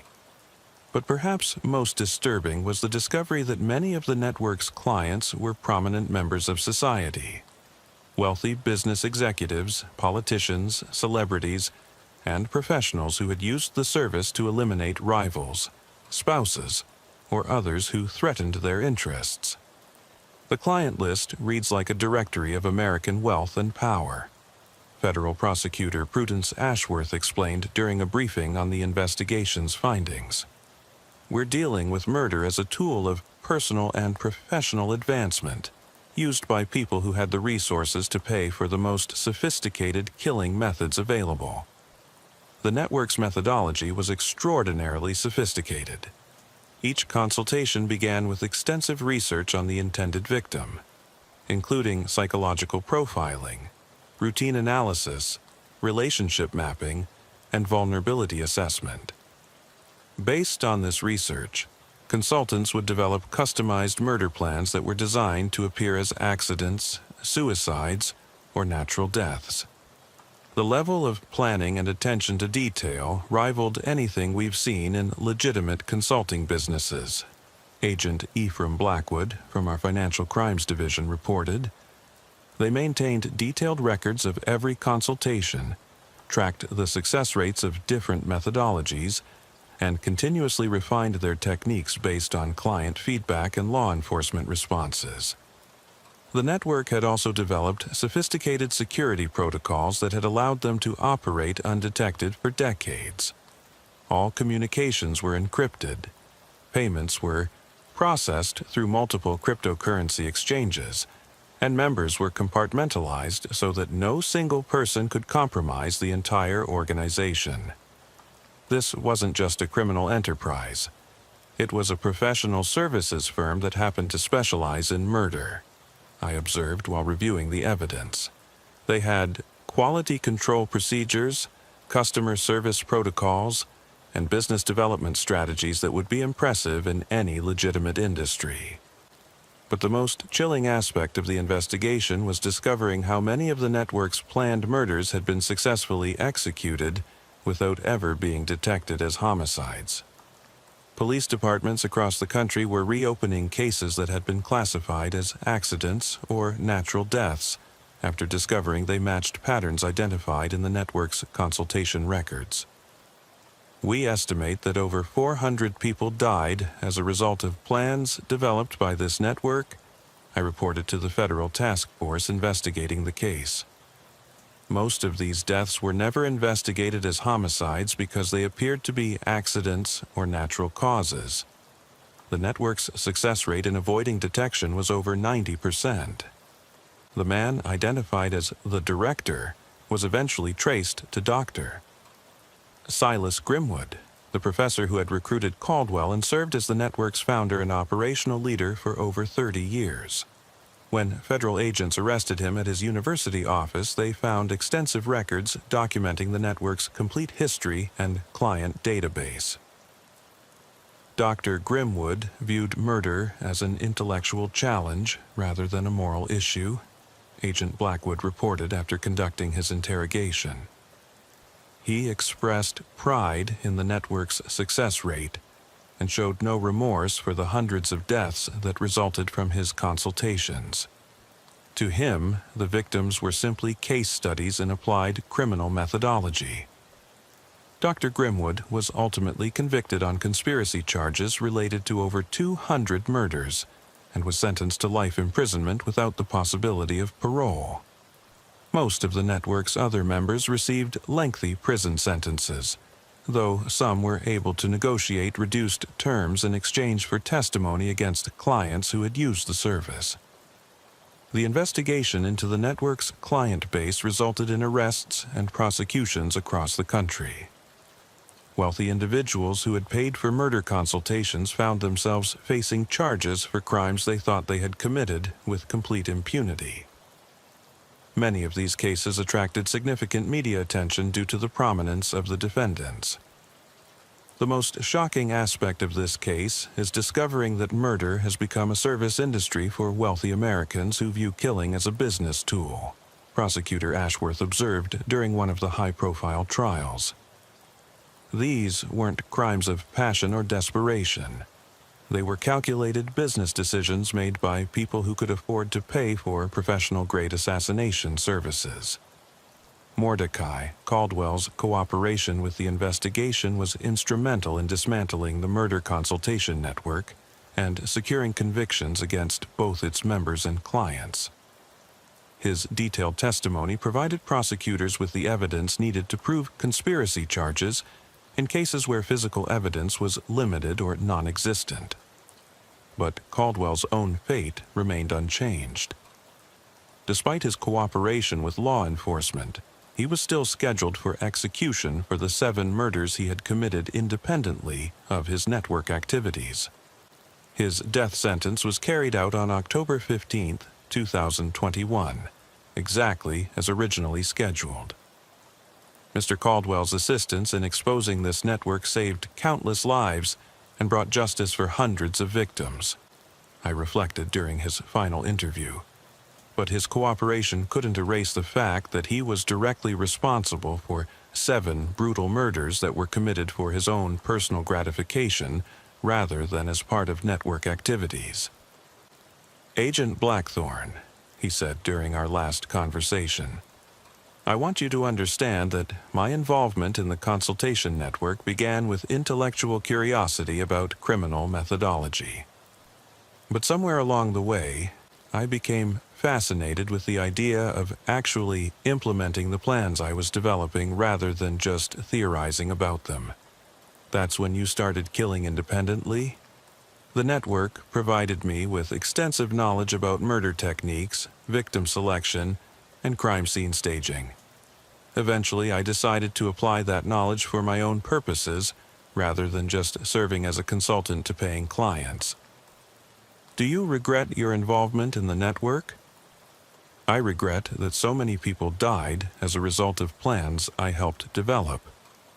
But I don't regret the intellectual challenge of solving complex problems related to undetectable murder.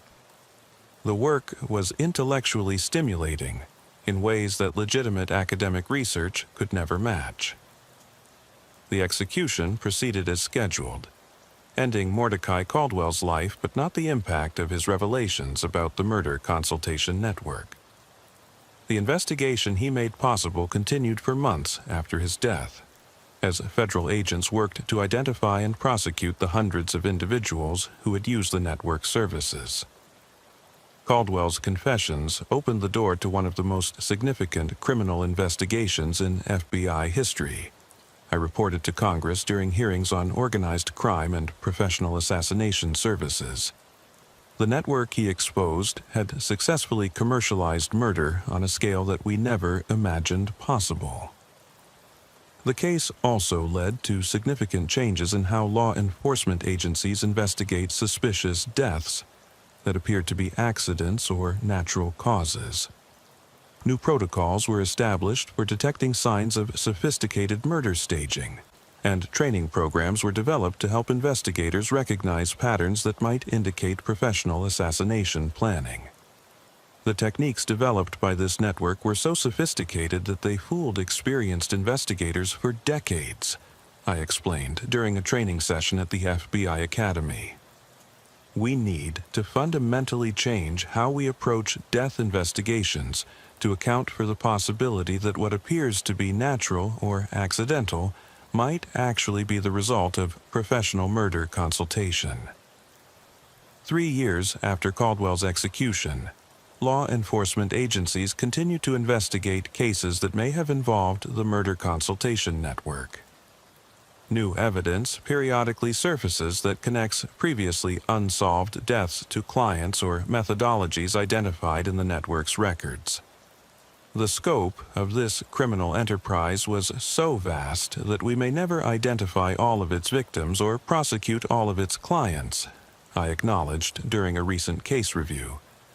But the investigation has already resulted in justice for hundreds of families who never knew their loved ones had been murdered. The psychological impact of investigating the murder consultation network has been profound for everyone involved. Confronting the reality that there was an organized business dedicated to helping people commit undetectable murder challenges, fundamental assumptions about the nature of evil and the society we live in. You start to look at every accidental death differently after working a case like this, Agent Blackwood admitted during a recent conversation. You wonder how many people who died in car accidents, house fires, or apparent medical emergencies were actually victims of professionally planned murders. But perhaps the most disturbing aspect of the case is the knowledge that the demand for murder consultation services hasn't disappeared with the network's dissolution. Intelligence suggests that other organizations have emerged to fill the void left by Dr. Grimwood's operation, using refined techniques and improved security protocols. The market for professional murder planning continues to exist. I reported to the federal task force that monitors organized assassination activities. Wealthy individuals who view murder as a business tool will always seek services that allow them to eliminate competitors, rivals, or inconvenient family members without facing legal consequences. The case has also highlighted the vulnerability of academic and professional communities to recruitment by criminal organizations. Universities and research institutions have implemented new security protocols designed to prevent the misuse of legitimate research for criminal purposes. The network recruited some of the most intelligent and educated individuals in their respective fields. Dr. Clementine Pike, from the FBI's Behavioral Analysis Unit, observed during a recent symposium. The combination of intellectual challenge and financial reward proved irresistible to people who might never have considered participating in conventional criminal activities. 5 years after the investigation began, the Murder Consultation Network case remains one of the most significant organized crime prosecutions in American history. Over 200 individuals have been convicted on charges related to conspiracy, murder, and racketeering, with sentences ranging from decades in prison to life without parole. But the case also serves as a reminder that criminal organizations will always adapt to take advantage of technological advances and social changes. The Murder Consultation Network represented a new model of organized crime, one that treated assassination as a professional service rather than a crude criminal activity. The techniques and organizational methods pioneered by this network have influenced other criminal enterprises, I warned during a recent intelligence briefing. We're seeing evidence of similar consultation models being applied to other illegal activities, from fraud and identity theft to drug trafficking and human trafficking. The investigation has also revealed the extent to which wealthy and powerful individuals are willing to use criminal services when they believe they can avoid consequences. The client base for the Murder Consultation Network included some of the most respected members of American society, people whose public personas were completely at odds with their private willingness to pay for murder. The most shocking aspect of this case isn't the existence of the network itself. It's the discovery that there was sufficient demand for professional murder services to sustain a multi-million-dollar business for over 30 years, Prosecutor Ashworth reflected during a recent interview about the case's impact on the criminal justice system. The legacy of Mordecai Caldwell's confessions extends far beyond the specific crimes he revealed. The investigation he made possible has fundamentally changed how law enforcement approaches organized crime, death investigation, and the intersection between legitimate professional expertise and criminal activity. Caldwell's cooperation with our investigation was motivated primarily by intellectual pride rather than genuine remorse, I observed during his psychological evaluation. He wanted credit for the sophistication of the network's methodologies and his role in developing techniques that had fooled law enforcement for decades. But regardless of his motivations, Caldwell's revelations provided law enforcement with unprecedented insight into how modern criminal organizations operate. The Murder Consultation Network represented a new paradigm in organized crime, one that leveraged legitimate expertise and professional methodologies to maximize criminal effectiveness while minimizing detection risks. The case file remains open as investigations continue into related criminal enterprises and potential copycat organizations. The techniques and organizational models revealed through Caldwell's confessions have provided a blueprint that other criminal groups may attempt to replicate or adapt for their own purposes. The work is never finished, I remind myself when reflecting on the case's ongoing impact. Every network we dismantle, Every technique we expose, every criminal we prosecute represents progress in the never-ending struggle between law enforcement and those who profit from human suffering. The Mordecai Caldwell case taught me that evil doesn't always present itself in the form of obvious monsters. Sometimes it wears the mask of intellectual respectability, hiding behind academic credentials and professional expertise while facilitating some of the most horrific crimes imaginable. But the case also demonstrated that even the most sophisticated criminal enterprises can be defeated when law enforcement has the resources and determination to pursue justice, regardless of the wealth and power of the perpetrators. The conviction of hundreds of network members and clients proved that no one is above the law when their crimes are finally exposed. In the end, Mordecai Caldwell's confessions provided more than just information about specific murders. They revealed an entire hidden world where murder had been commercialized and systematized by people who viewed killing as an intellectual challenge rather than a moral transgression. Understanding that world has made law enforcement better prepared to confront similar threats in the future. The darkness revealed by this case will always be with those of us who investigated it. But so will the knowledge that justice eventually prevailed, that the victims received the recognition they deserved, and that a criminal enterprise responsible for hundreds of deaths was finally brought to an end. Some cases end with arrests and convictions. Others end with the realization that the true scope of criminal activity extends far beyond what anyone imagined possible. The Mordecai Caldwell case ended with both. Justice for the victims, but also the sobering knowledge that there will always be people willing to profit from murder, and that our vigilance must never end. The work continues, one case at a time, one conviction at a time, one network at a time.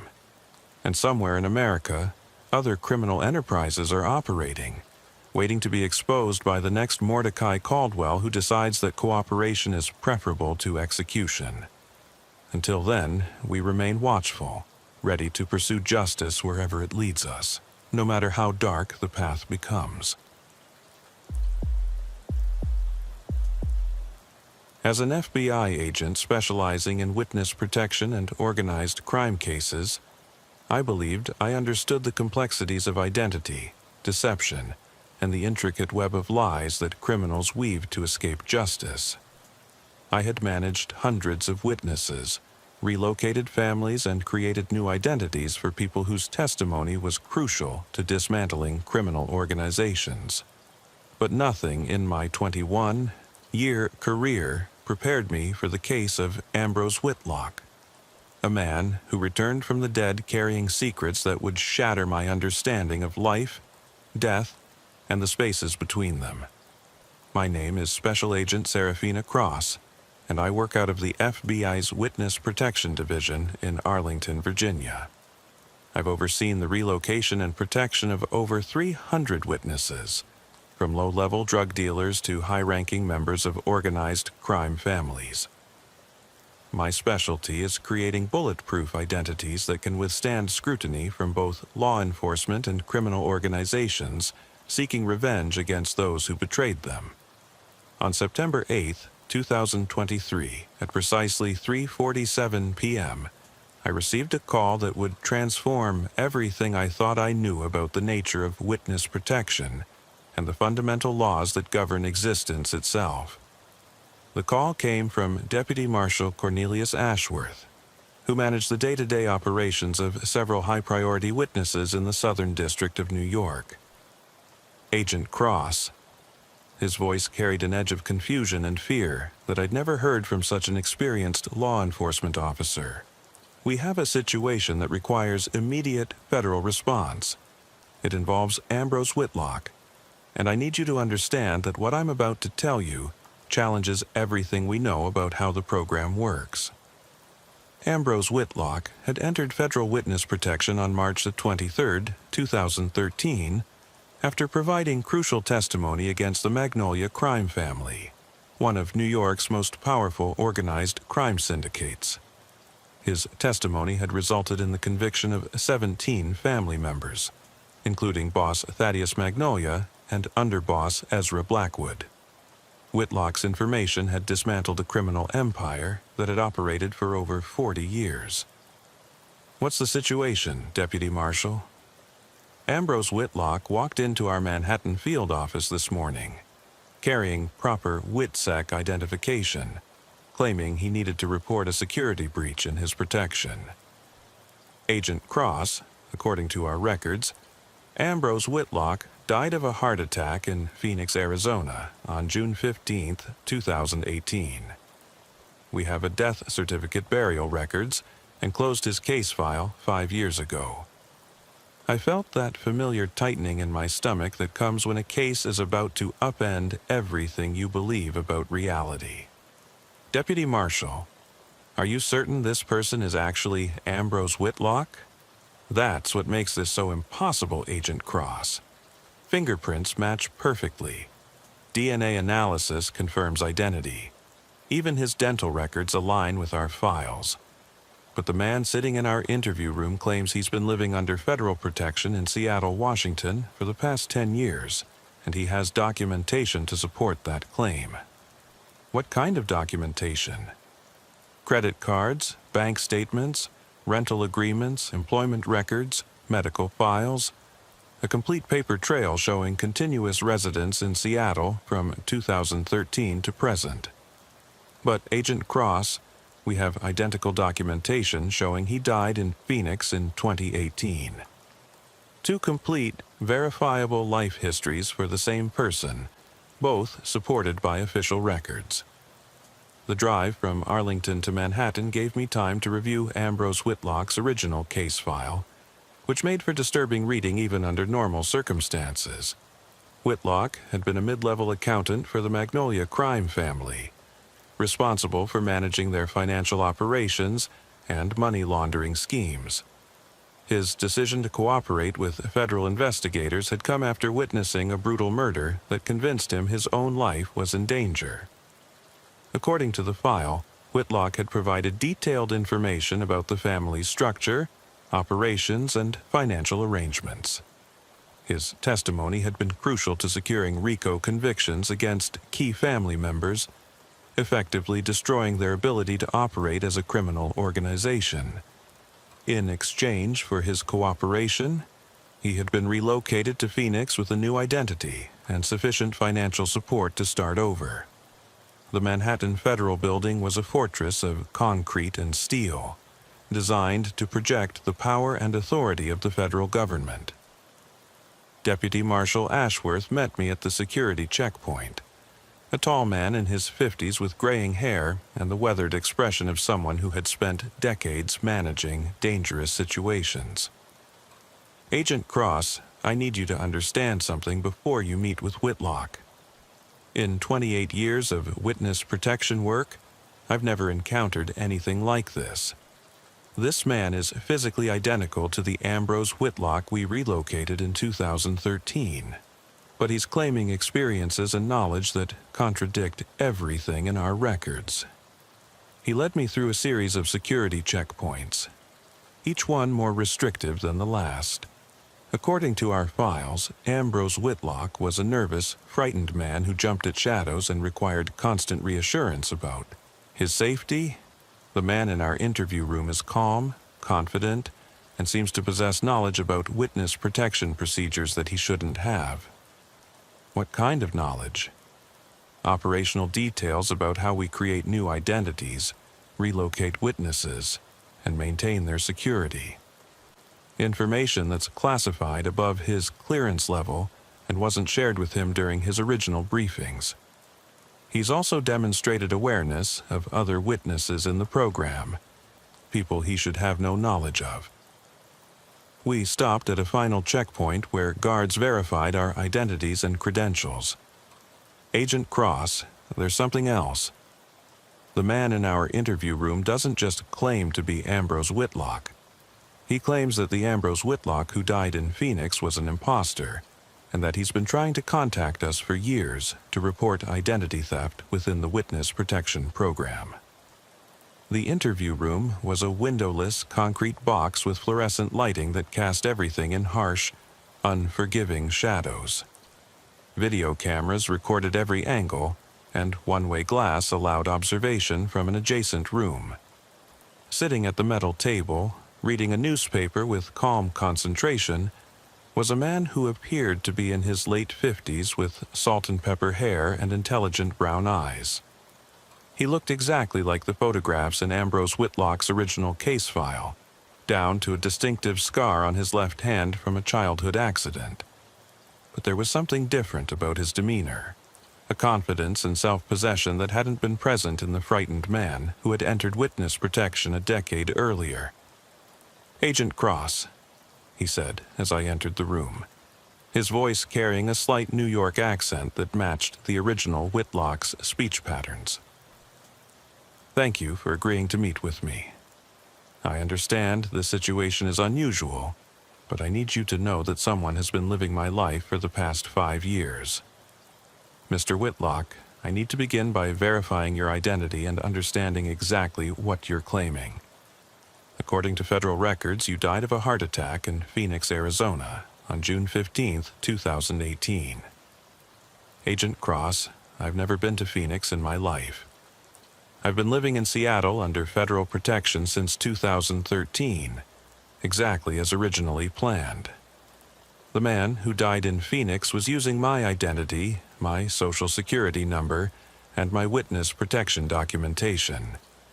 He reached into his jacket and produced a wallet containing multiple forms of identification, all bearing his name and photograph.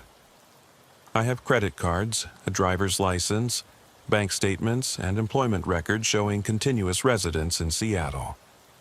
I work as an accountant for Ephraim Industries, and I've been filing tax returns under my protected identity for 10 years. I examined the documentation carefully. Everything appeared genuine, from the wear patterns on the cards to the authentic-looking government seals on official documents. But more disturbing was the fact that all the identification showed consistent use over the entire 10-year period, with no gaps that would indicate recent fabrication. Mr. Whitlock, if you've been living in Seattle for 10 years, why are you coming forward now? Why didn't you report this identity theft when it occurred?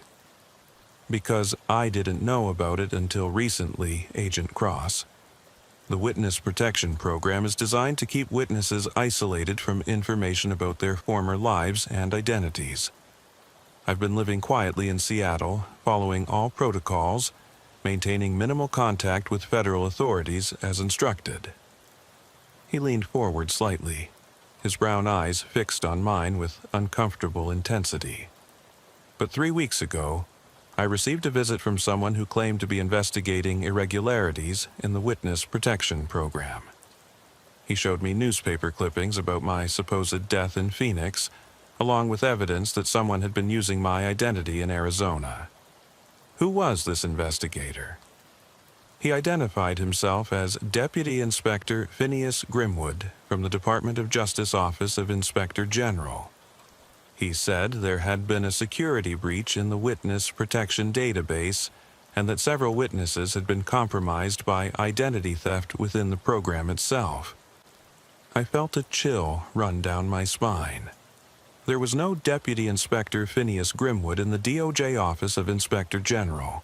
I had verified that before driving to Manhattan.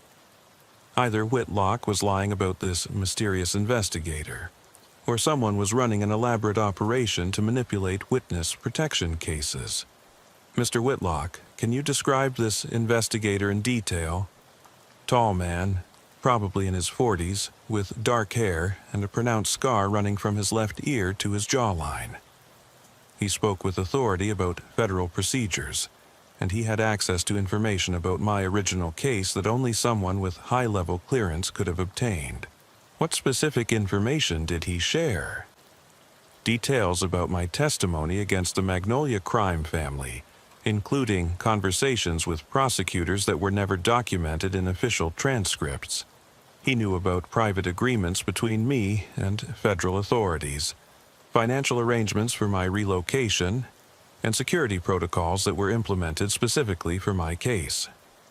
Whitlock's description was troubling, because it suggested someone with intimate knowledge of witness protection operations was manipulating the system for unknown purposes. Did this investigator ask you to take any specific actions?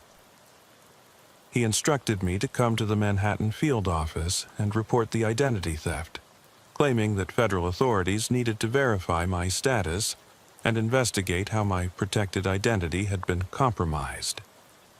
He also gave me this.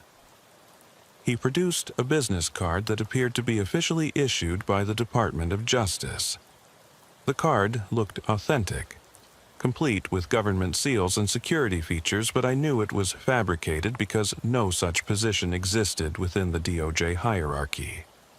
Agent Cross, I need you to understand that I've been living under federal protection for 10 years, following every protocol, maintaining the low profile that was required of me.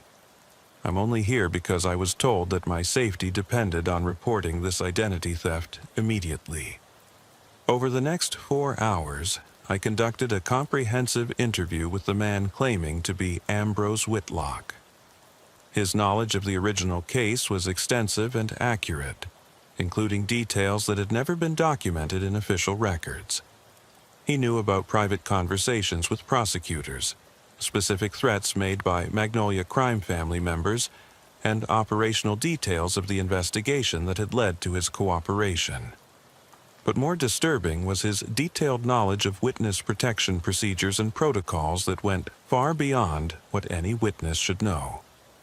He understood how new identities were created, how financial support was provided, and how security was maintained for high-risk witnesses. His information was accurate enough that he could have used it to compromise other witnesses in the program. Mr. Whitlock, you seem to know a great deal about witness protection operations beyond your own case. How did you acquire this information? Agent Cross, when you've been in the program for 10 years, you learn things. You observe patterns. You pick up information from federal personnel. You develop an understanding of how the system works. It's natural for someone in my position to become educated about the program that's protecting their life. But your knowledge seems to extend to operational details that wouldn't be shared with witnesses under any circumstances. Perhaps my knowledge comes from paying attention, Agent Cross. When your life depends on a system, you make it your business to understand how that system functions. I've had 10 years to observe, analyze, and learn. There was something unsettling about his response, a hint that he possessed information sources beyond normal observation and experience. But before I could pursue that line of questioning further, he provided information that changed the entire nature of the investigation. Agent Cross, I need to tell you something about the man who died in Phoenix using my identity. According to the information provided by Deputy Inspector Grimwood, that man wasn't randomly selected to impersonate me. He was specifically chosen because of his resemblance to me, and he was provided with detailed information about my background and case history. What are you suggesting? I'm suggesting that someone within the federal government orchestrated the identity theft as part of a larger operation. The man in Phoenix was a willing participant who was paid to assume my identity and live my protected life. His death wasn't from natural causes. It was the conclusion of whatever assignment he had been given. The implications were staggering. If Whitlock was correct, we were dealing with a conspiracy within the witness protection program itself, involving the deliberate manipulation of witness identities for unknown purposes. Do you have evidence to support these claims? Deputy Inspector Grimwood provided me with documents showing financial transactions between federal accounts and the man who died in Phoenix, payments that began shortly before my supposed relocation to Arizona and continued until his death. The payments were coded as operational expenses, but they corresponded exactly to the timeline of his impersonation. He produced a folder containing what appeared to be official financial records, showing a series of payments to someone named Josiah Blackwood, totaling over $200,000 across 5 years. The payments were authorized through accounts associated with the Department of Justice, but I couldn't verify their authenticity without access to classified financial databases. That evening, I returned to Arlington and began the complex process of verifying Ambrose Whitlock's claims. What I discovered over the following weeks would challenge everything I thought I knew about the Witness Protection Program and the integrity of federal law enforcement operations.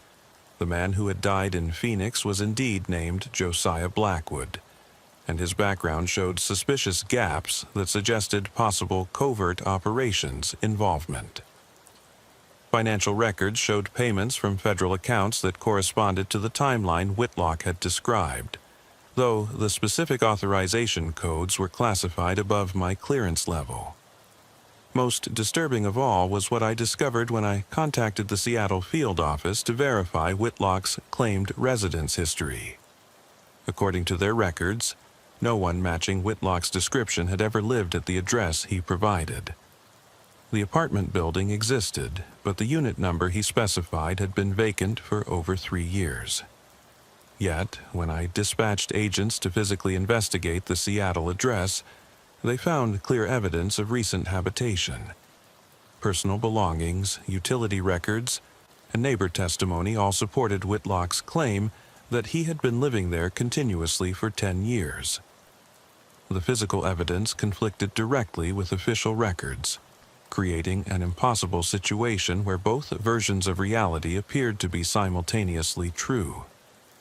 Agent Cross, SAC Patricia Whitmore, said when I briefed her on the developing situation, "What you're describing suggests either the most sophisticated identity manipulation in the history of the Witness Protection Program, or we're dealing with someone who has found a way to exist in 2 places at once." Ma'am, the evidence supports both possibilities, which should be impossible. We have documented proof that Ambrose Whitlock died in Phoenix in 2018, but we also have equally valid proof that he's been living in Seattle for the entire time period. The 2 versions of his life history are both supported by official records and physical evidence. Have you considered the possibility that this is an elaborate deception designed to expose weaknesses in our protection protocols? That was my initial assessment, ma'am. But the scope of documentation and evidence required for such a deception would be beyond the capabilities of any criminal organization. We're looking at falsified federal records, fabricated financial transactions, and physical evidence planted across multiple jurisdictions over a decade-long timeline. SAC Whitmore was quiet for several moments, processing the implications of what I was reporting. Agent Cross, I'm authorizing you to conduct a full investigation into this situation. I want every aspect of Whitlock's claims verified or refuted. If there's a security breach in the Witness Protection Program, we need to identify it and contain it immediately. The investigation consumed the next month of my life, as I worked with specialists from multiple federal agencies to trace every thread of Ambrose Whitlock's impossible existence. What we discovered was a labyrinth of documentation, evidence, and official records that painted 2 completely contradictory but equally verifiable pictures of the same person's life. The Phoenix version of Ambrose Whitlock had lived in a modest apartment, worked as a bookkeeper for a small accounting firm, and maintained the low profile expected of a protected witness. Neighbors remembered him as quiet and reclusive, someone who kept to himself and rarely socialized. Medical records showed regular treatment for anxiety and depression, consistent with the psychological profile of a witness living under assumed identity. His death from a heart attack had been thoroughly investigated by local authorities, who found no evidence of foul play. The autopsy revealed arterial blockage consistent with natural cardiac failure, and toxicology tests showed no presence of drugs or poisons. His body had been claimed by a cousin from New York and buried in a cemetery outside Phoenix, with a headstone bearing his protected identity name. But the Seattle version of Ambrose Whitlock told an entirely different story. This version had lived in a comfortable apartment in the Capitol Hill neighborhood, worked as a senior accountant for a respected consulting firm, and maintained an active social life within the limits allowed by protection protocols. Co-workers described him as competent and reliable, someone who had been promoted twice and earned the respect of his supervisors. His apartment contained 10 years' worth of accumulated possessions, from books and furniture to photographs and personal mementos that showed a life lived consistently in one location.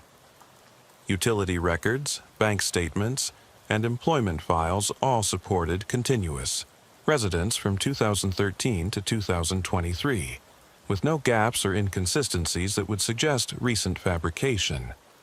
Agent Cross, Dr. Magnolia Stern from the FBI's Behavioral Analysis Unit, said, after reviewing all available evidence, "What you're describing is scientifically impossible. A single individual cannot exist in two separate locations simultaneously, maintain two distinct life histories, and die in one location while continuing to live in another."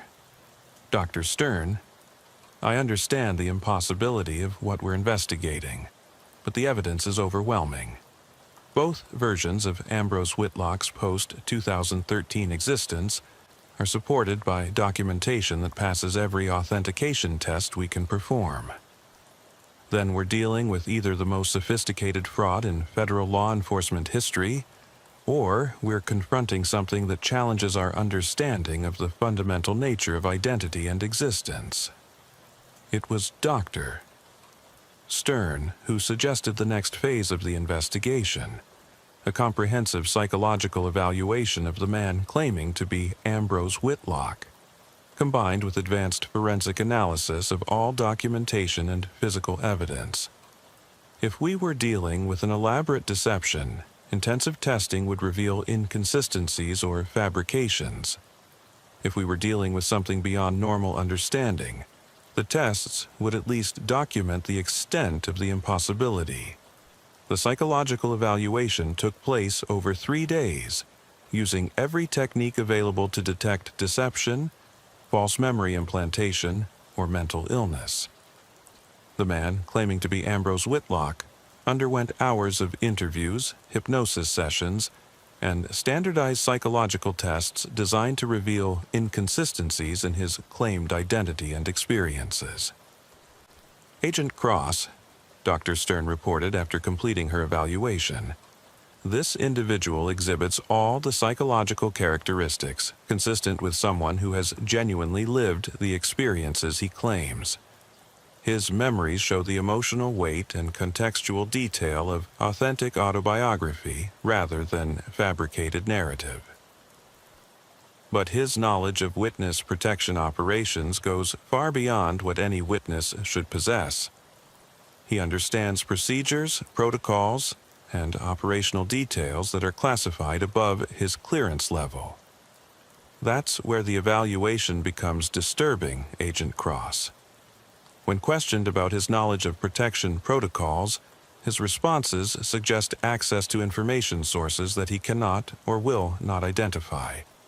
He claims his knowledge comes from observation and deduction, but the scope and accuracy suggest direct access to classified materials."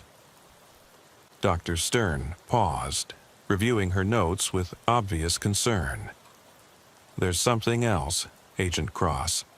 During hypnosis sessions, this individual demonstrated awareness of other witnesses in the protection program, people he should have no knowledge of. He provided accurate details about their relocated identities, their security arrangements, and even their psychological profiles. How could he have access to that information? That's the question that concerns me most. Either he's had unauthorized access to the witness protection database for an extended period, or he's obtaining information through methods that don't involve conventional intelligence gathering." The forensic analysis of documentation and physical evidence was even more disturbing.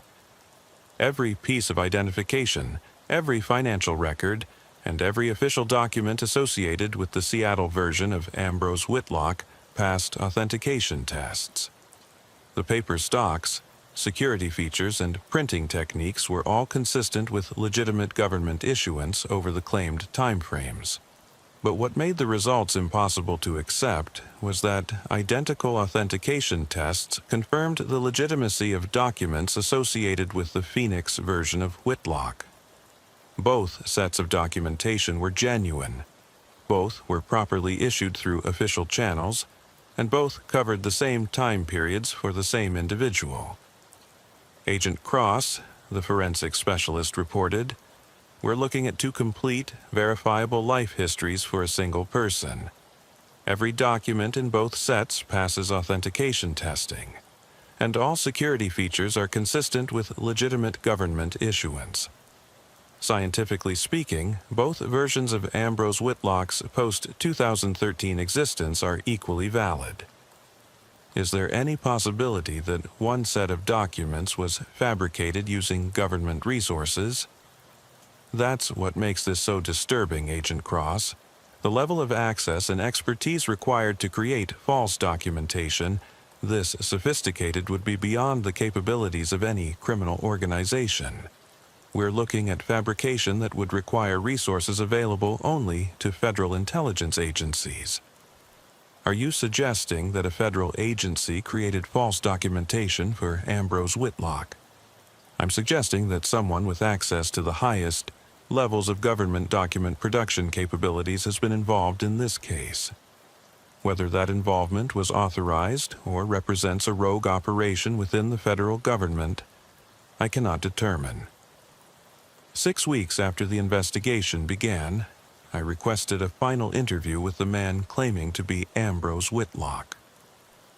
I wanted to confront him with the evidence we had gathered and give him an opportunity to explain the impossibilities we had uncovered. "Mr. Whitlock," I said as we sat across from each other in the same interview room where our first meeting had taken place, "we've spent 6 weeks investigating your claims, and what we've discovered challenges everything we understand about identity, documentation, and the nature of existence itself. Agent Cross, I appreciate the thoroughness of your investigation. I understand that my situation is unusual and difficult to explain through conventional means. Mr. Whitlock, we have verified evidence that you died in Phoenix in 2018, and equally verified evidence that you've been living in Seattle for the entire time period. Both versions of your post-2013 existence are supported by authentic documentation and physical evidence.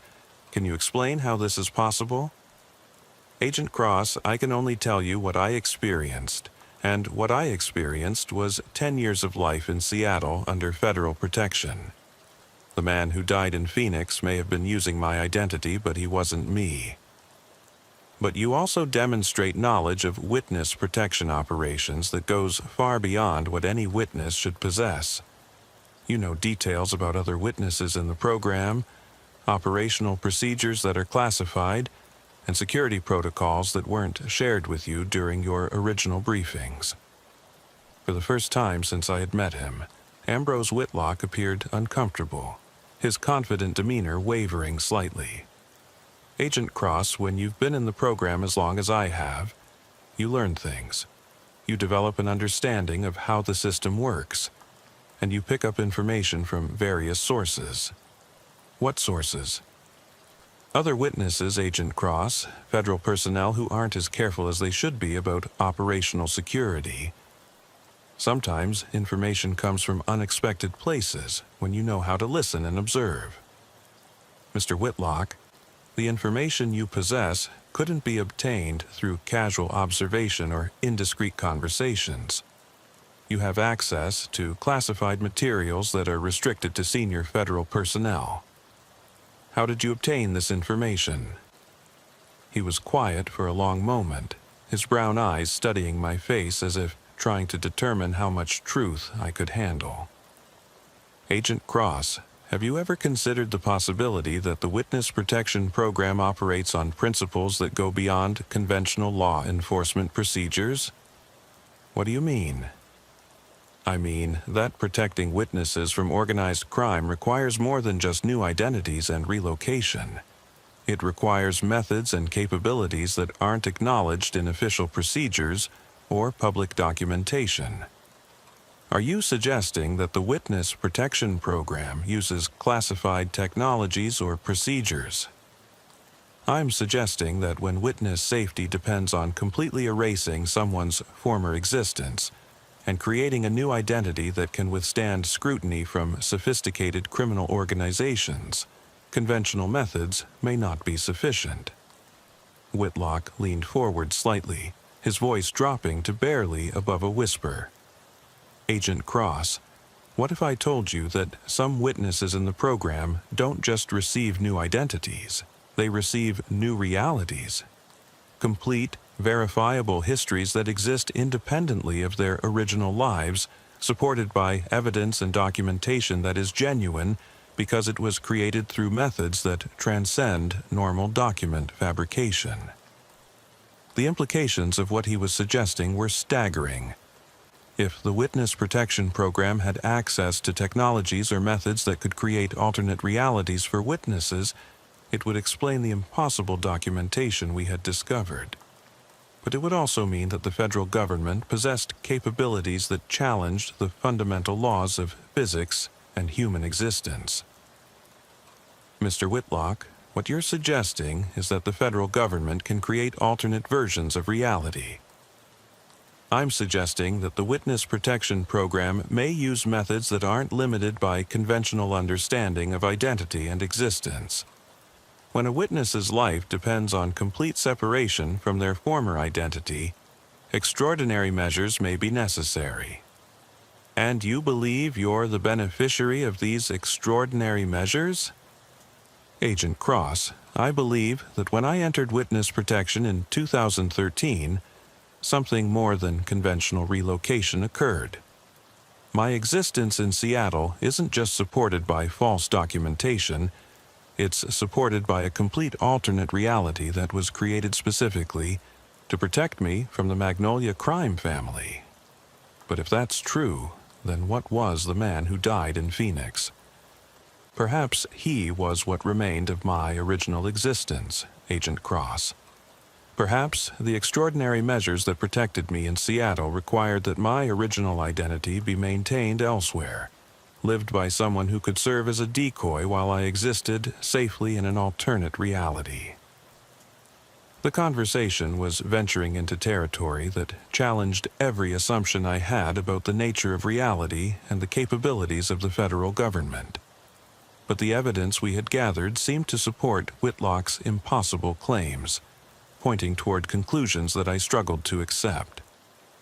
Mr. Whitlock, if what you're suggesting is true, then there are others in the Witness Protection Program who exist in alternate realities created by federal authorities. Agent Cross, I can only speak to my own experience, but yes, I believe there are witnesses whose protection required methods that go beyond conventional relocation and identity change. How many others?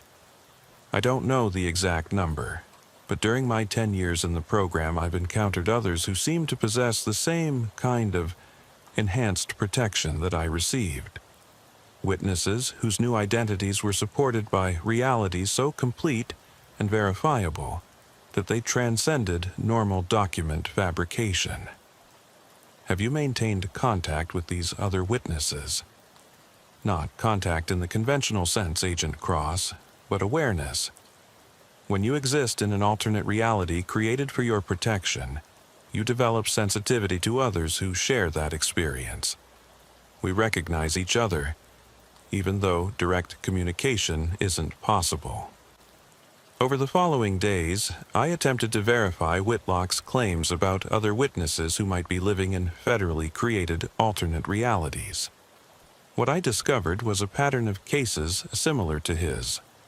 Witnesses whose post-protection existences were supported by documentation and evidence that was too complete, too verifiable, to have been created through conventional means. In each case, the witnesses had testified against major organized crime families, providing information that had resulted in significant convictions and the dismantling of criminal organizations. Their protection requirements had been classified at the highest levels, with operational details restricted to a small number of senior federal personnel. Most disturbing of all was the discovery that several of these witnesses had died while in protection, their deaths occurring under circumstances that left no doubt about their authenticity. Yet other versions of these same witnesses continued to exist in alternate locations, living lives that were equally documented and verifiable. Agent Cross, SAC Whitmore said when I briefed her on my findings, "What you're describing suggests that the Witness Protection Program has capabilities that aren't acknowledged in any official procedures or documentation. If these capabilities exist, they represent the most classified aspects of federal law enforcement operations. Ma'am, the evidence points toward methods that transcend conventional understanding of identity creation and reality manipulation. If the federal government possesses these capabilities, their implications extend far beyond witness protection. Agent Cross, this investigation has reached levels of classification that exceed my authority. I'm transferring this case to a joint task force with representatives from agencies that have the clearance necessary to address the national security implications of your findings." The joint task force included representatives from agencies that I was not authorized to identify in official reports. Their investigation continued for several additional weeks, during which I was excluded from most activities and briefings. When I was finally debriefed on their conclusions, the information provided was heavily redacted and classified at levels that prevented me from discussing it with anyone who lacked appropriate clearances. What I was told, in carefully qualified language, was that the Witness Protection Program did indeed possess capabilities that weren't acknowledged in public documentation. These capabilities were developed in response to the increasing sophistication of organized crime families and their ability to penetrate conventional protection methods. The technology and procedures involved were classified at the highest levels of government, developed through partnerships with agencies that operated in areas of research and development that challenged conventional understanding of physics and human consciousness. The witnesses who benefited from these enhanced protection methods were selected based on the significance of their testimony and the level of threat they faced from criminal organizations. Ambrose Whitlock was confirmed to be a legitimate witness who had received enhanced protection due to the comprehensive nature of his testimony against the Magnolia crime family. The alternate reality supporting his existence in Seattle was genuine, created through classified methods that ensured his complete separation from his former identity. The man who had died in Phoenix was also genuine, a manifestation of Whitlock's original identity that was maintained to provide cover for the enhanced protection he had received. His death was natural and unrelated to any operational considerations, though it had occurred at a time that was convenient for concluding that aspect of Whitlock's protection. Agent Cross, the task force representative, explained during my final briefing, the methods used to protect certain high-value witnesses represent some of the most classified capabilities possessed by the federal government. These methods are necessary to ensure witness safety in cases where conventional protection would be inadequate. Are you confirming that the federal government can create alternate realities for witness protection purposes? Agent Cross, I'm confirming that the government possesses capabilities that aren't acknowledged in public documentation, and that these capabilities are used selectively to protect witnesses whose testimony is crucial to national security interests. How many witnesses are living in federally created alternate realities? That information is classified beyond your clearance level, Agent Cross. What I can tell you is that the number is small, the selection criteria are extremely restrictive, and the operational security surrounding these cases is absolute. The investigation was officially concluded with a report that was classified at levels that prevented me from retaining copies or discussing the contents with anyone who lacked appropriate clearances. Ambrose Whitlock was returned to his protected status in Seattle, with enhanced security measures that ensured his continued safety and the integrity of his alternate reality. But the case left me with questions that haunted my understanding of reality and the capabilities of the federal government. If the Witness Protection Program could create complete alternate realities for selected witnesses, what other applications might exist for these technologies? How many people might be living in federally created realities without knowing it? And what were the long-term implications of government capabilities that could manipulate the fundamental nature of existence itself? 6 months after the investigation concluded, I received a visit from someone who identified himself as Deputy Inspector Phineas Grimwood from the Department of Justice Office of Inspector General, the same fictitious investigator that Ambrose Whitlock had claimed to have met. This time, however, the man was real, his credentials were authentic, and his presence in my office was authorized through official channels. "Agent Cross," he said as he settled into the chair across from my desk, "I'm here to discuss certain aspects of the Ambrose Whitlock case that weren't addressed in your official investigation.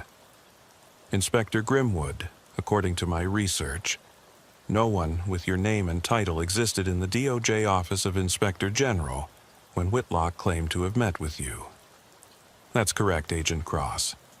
At that time, I was working in a different capacity for agencies that aren't acknowledged in public documentation. My current position was created specifically to oversee cases involving the enhanced protection capabilities that were used in Whitlock's situation. Are you telling me that you were the mysterious investigator who prompted Whitlock to contact federal authorities?" "I'm telling you that Whitlock's contact with federal authorities was carefully orchestrated to test the security and effectiveness of his enhanced protection. His appearance at the Manhattan field office wasn't spontaneous. It was a planned assessment of how well his alternate reality could withstand scrutiny from experienced federal investigators." The implications were staggering. If Grimwood was telling the truth, then everything about the Whitlock investigation had been a test, designed to evaluate the effectiveness of classified protection technologies. "Inspector Grimwood, are you saying that the entire investigation was staged to test government capabilities that I wasn't authorized to know about?" "Agent Cross, I'm saying that you conducted exactly the kind of thorough, professional investigation that we needed to evaluate the effectiveness of Whitlock's protection. Your findings confirmed that the alternate reality created for him was sufficiently robust to withstand intensive scrutiny from experienced federal personnel. But the investigation revealed impossible contradictions, 2 verifiable versions of the same person's existence. And those contradictions were necessary to test whether enhanced protection methods could survive investigation by agents who weren't briefed on their existence. The fact that you documented the impossibilities without being able to explain them confirms that the technologies work as designed." Grimwood reached into his briefcase and produced a folder containing documents that I was not authorized to review without signing additional security agreements. "Agent Cross, the Witness Protection Program represents only one application of capabilities that have far broader implications for federal law, enforcement, and national security. What other applications?" "That information is classified beyond your current clearance level. However, I can tell you that the technologies used to create alternate realities for witness protection are also used to protect federal personnel operating in deep cover, to create false identities for intelligence operatives, and to provide cover for operations that require absolute secrecy. How long has the government possessed these capabilities?" "Longer than most people would believe, Agent Cross. The fundamental research began during World War II, advanced significantly during the Cold War, and reached operational status in the early 1990s. What you investigated in the Whitlock case represents mature technology that has been refined over decades of development and testing. Inspector Grimwood closed his briefcase and prepared to leave. Agent Cross, your investigation of the Whitlock case has demonstrated your ability to handle cases involving classified capabilities that challenge conventional understanding. Would you be interested in reassignment to a division that specializes in these kinds of investigations? The offer was tempting, but it would require security clearances that would fundamentally change my relationship with family, friends, and the normal world. It would mean entering a realm of government operations that existed beyond public knowledge or oversight, dealing with capabilities that challenge the fundamental nature of reality itself. Inspector Grimwood, I appreciate the offer, but I think I'll remain in my current position. Some knowledge carries too high a price. He smiled, an expression that didn't reach his eyes. Agent Cross, I understand your hesitation, but you should know that knowledge, once acquired, cannot be forgotten. Your investigation of the Whitlock case has already changed your understanding of what's possible. That change is irreversible. After he left, I sat in my office staring at the case files that contained evidence of impossible realities and government capabilities that transcended conventional understanding. The official report on the Whitlock case was classified beyond my ability to discuss it, but the memories of what I had discovered would haunt me for the rest of my career. 3 months later, I encountered another case that challenged everything I thought I knew about witness protection and the nature of identity itself. A woman named Clementine Blackwood contacted our Seattle field office, claiming that someone had been living her life for the past 7 years while she existed in what she called the spaces between official records. Like Ambrose Whitlock, she possessed 2 complete sets of documentation supporting contradictory life histories. Like Whitlock, she demonstrated knowledge of witness protection operations that went far beyond what any witness should possess. And like Whitlock, her case revealed evidence of federal capabilities that operated beyond public acknowledgement or oversight. But this time, I declined to investigate. Some doors, once opened, lead to places from which you can never return. Some knowledge extracts a price that continues to compound over time, and some investigations reveal truths about the nature of reality and government power that are too dangerous to pursue. The Ambrose Whitlock case remains officially closed, its conclusions buried in classification levels that ensure most federal personnel will never know what was discovered. Whitlock continues to live in Seattle, protected by an alternate reality so complete and verifiable that it has become indistinguishable from normal existence. But late at night, when I lie awake thinking about the investigation and its implications, I find myself wondering about the true scope of government capabilities that operate beyond public knowledge. How many people are living in federally created alternate realities? How many identities exist only because they were manufactured through technologies that challenge the fundamental laws of physics? And most disturbing of all, I wonder whether my own existence is entirely natural, or whether I might be living in a reality that was created for purposes I cannot understand. When government capabilities extend to the manipulation of existence itself, how can anyone be certain that their memories, their identity, and their reality are genuine? The Witness Protection Program, as I understood it before the Whitlock case, was a straightforward process of relocation and identity change designed to keep cooperating witnesses safe from criminal retaliation. Now, I know it's something far more complex and disturbing. A system that can create alternate realities indistinguishable from natural existence, supported by documentation and evidence that passes every authentication test because it was created through methods that transcend conventional fabrication. 6 months after declining Inspector Grimwood's offer, I received a package at my home address containing documents that I was not authorized to possess. The package had no return address, and security cameras at my apartment building showed no record of its delivery. Inside were case files for dozens of witnesses whose protection had involved the creation of alternate realities, each one living lives that were simultaneously genuine and artificially constructed. The files revealed the true scope of the program. Hundreds of witnesses living in federally created realities across the United States, their existences supported by technologies that could manipulate the fundamental nature of identity and consciousness. Some were living single alternate lives, like Ambrose Whitlock, while others existed in multiple realities simultaneously, their consciousness split across different versions of themselves. But most disturbing were the files documenting witnesses who had died in their alternate realities while continuing to exist in their original forms. Deaths that were complete and verifiable, supported by autopsies, death certificates, and burial records, yet the deceased continued to live, breathe, and exist in other versions of reality. The implications were staggering and terrifying. If consciousness could be split across multiple realities, if death in one reality didn't prevent existence in others, then the fundamental assumptions about life, death, and human identity were incorrect.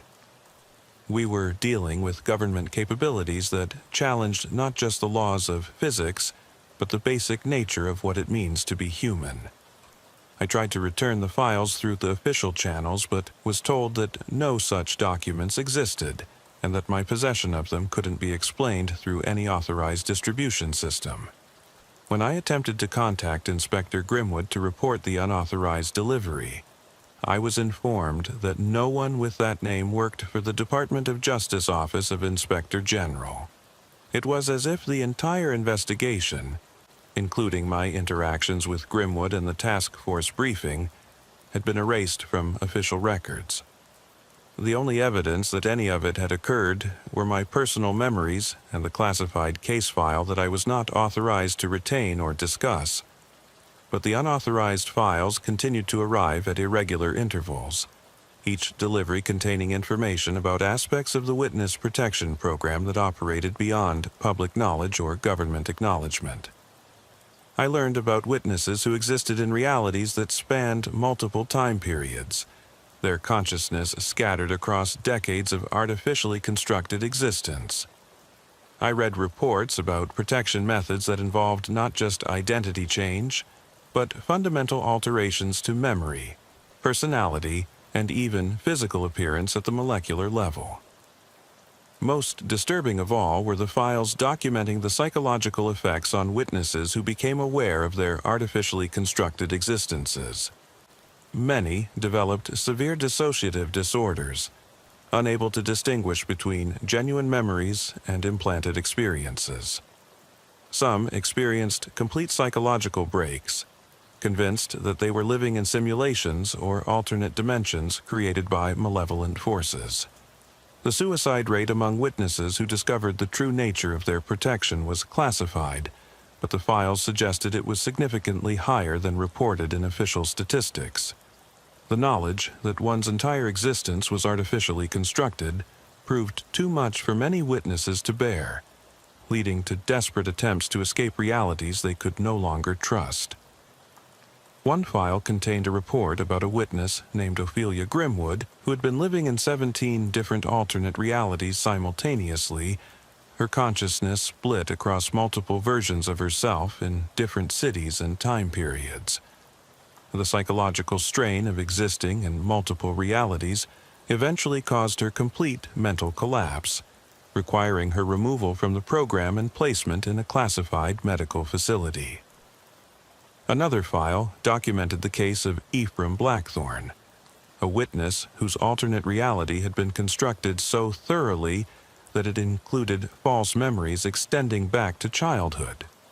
When he accidentally discovered evidence of his artificially constructed past, he became convinced that everyone he had ever known was part of an elaborate government conspiracy. His paranoid delusions eventually led to violent behavior that required his termination by federal personnel. The files painted a picture of a witness protection program that had evolved far beyond its original mission, becoming something that challenged the fundamental nature of human existence and consciousness. The technologies involved were so advanced that they blurred the line between reality and simulation, creating experiences that were indistinguishable from natural existence, but were actually products of government manipulation. As I continued to receive and study these unauthorized files, I began to experience psychological effects that mirrored those documented in the witness reports. I found myself questioning the nature of my own memories, wondering whether my career with the FBI was genuine or had been artificially implanted as part of some larger experiment. Sleep became elusive as I lay awake analyzing my past for evidence of artificial construction. The more I learned about the true scope of the Witness Protection Program, the more I understood why its existence was classified at the highest levels of government. These were capabilities that, if publicly acknowledged, would fundamentally alter human understanding of consciousness, identity, and the nature of reality itself. They were tools that could be used for purposes far beyond witness protection, with implications for social control, intelligence operations, and the manipulation of human civilization on a massive scale. But knowledge of these capabilities came with a price that I was only beginning to understand. Once you know that reality can be artificially constructed with perfect fidelity, how do you trust any experience or memory? Once you understand that consciousness can be manipulated and split across multiple existences, how do you maintain any sense of personal identity or continuity? The final file I received contained a single page with a message that chilled me to the bone. Agent Cross, your investigation of the Ambrose Whitlock case and your subsequent research into classified protection capabilities have been noted by agencies that monitor unauthorized access to sensitive information. Your knowledge of these programs represents a potential security risk that requires management through appropriate channels. You have two options. Accept reassignment to a division that specializes in classified protection operations, where your knowledge can be properly utilized and contained, or undergo memory modification procedures that will eliminate your awareness of these capabilities while leaving the rest of your memories intact. You have 7 days to decide. Failure to choose will result in the decision being made for you. Inspector P. Grimwood, Special Operations Division Classification Level, above Top Secret. The message made clear that my knowledge of the Witness Protection Program's true capabilities had made me a liability that the government could not allow to remain uncontrolled. Either I would join the system that created and managed alternate realities, or I would have my memories of it artificially removed. But both options represented the loss of my authentic self, either through absorption into a system that manipulated human consciousness for government purposes, or through direct alteration of my memories and identity. There was no choice that allowed me to remain who I was while retaining knowledge of what I had discovered. On the 6th day, I made a decision that I hoped would preserve some aspect of my authentic existence.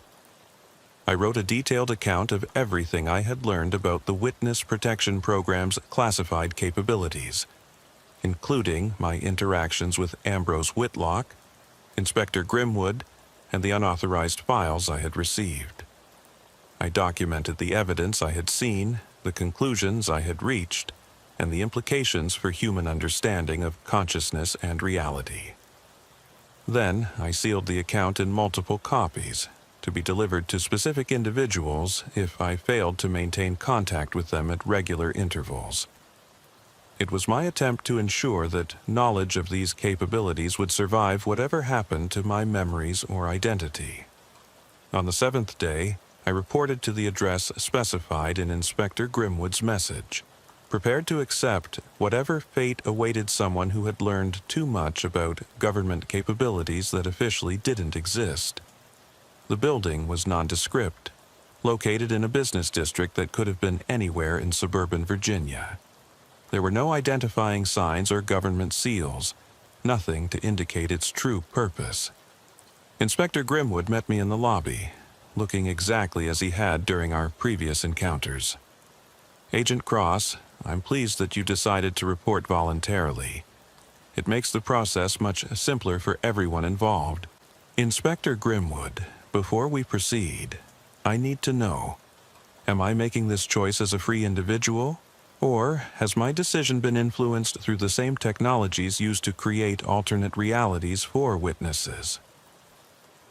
He smiled, the expression carrying both sympathy and something that might have been regret. "Agent Cross, that's the question that haunts everyone who becomes aware of these capabilities. Once you know that consciousness and memory can be artificially manipulated, how do you trust any decision or experience? How do you maintain certainty about the authenticity of your own thoughts and choices? But you're not going to answer my question."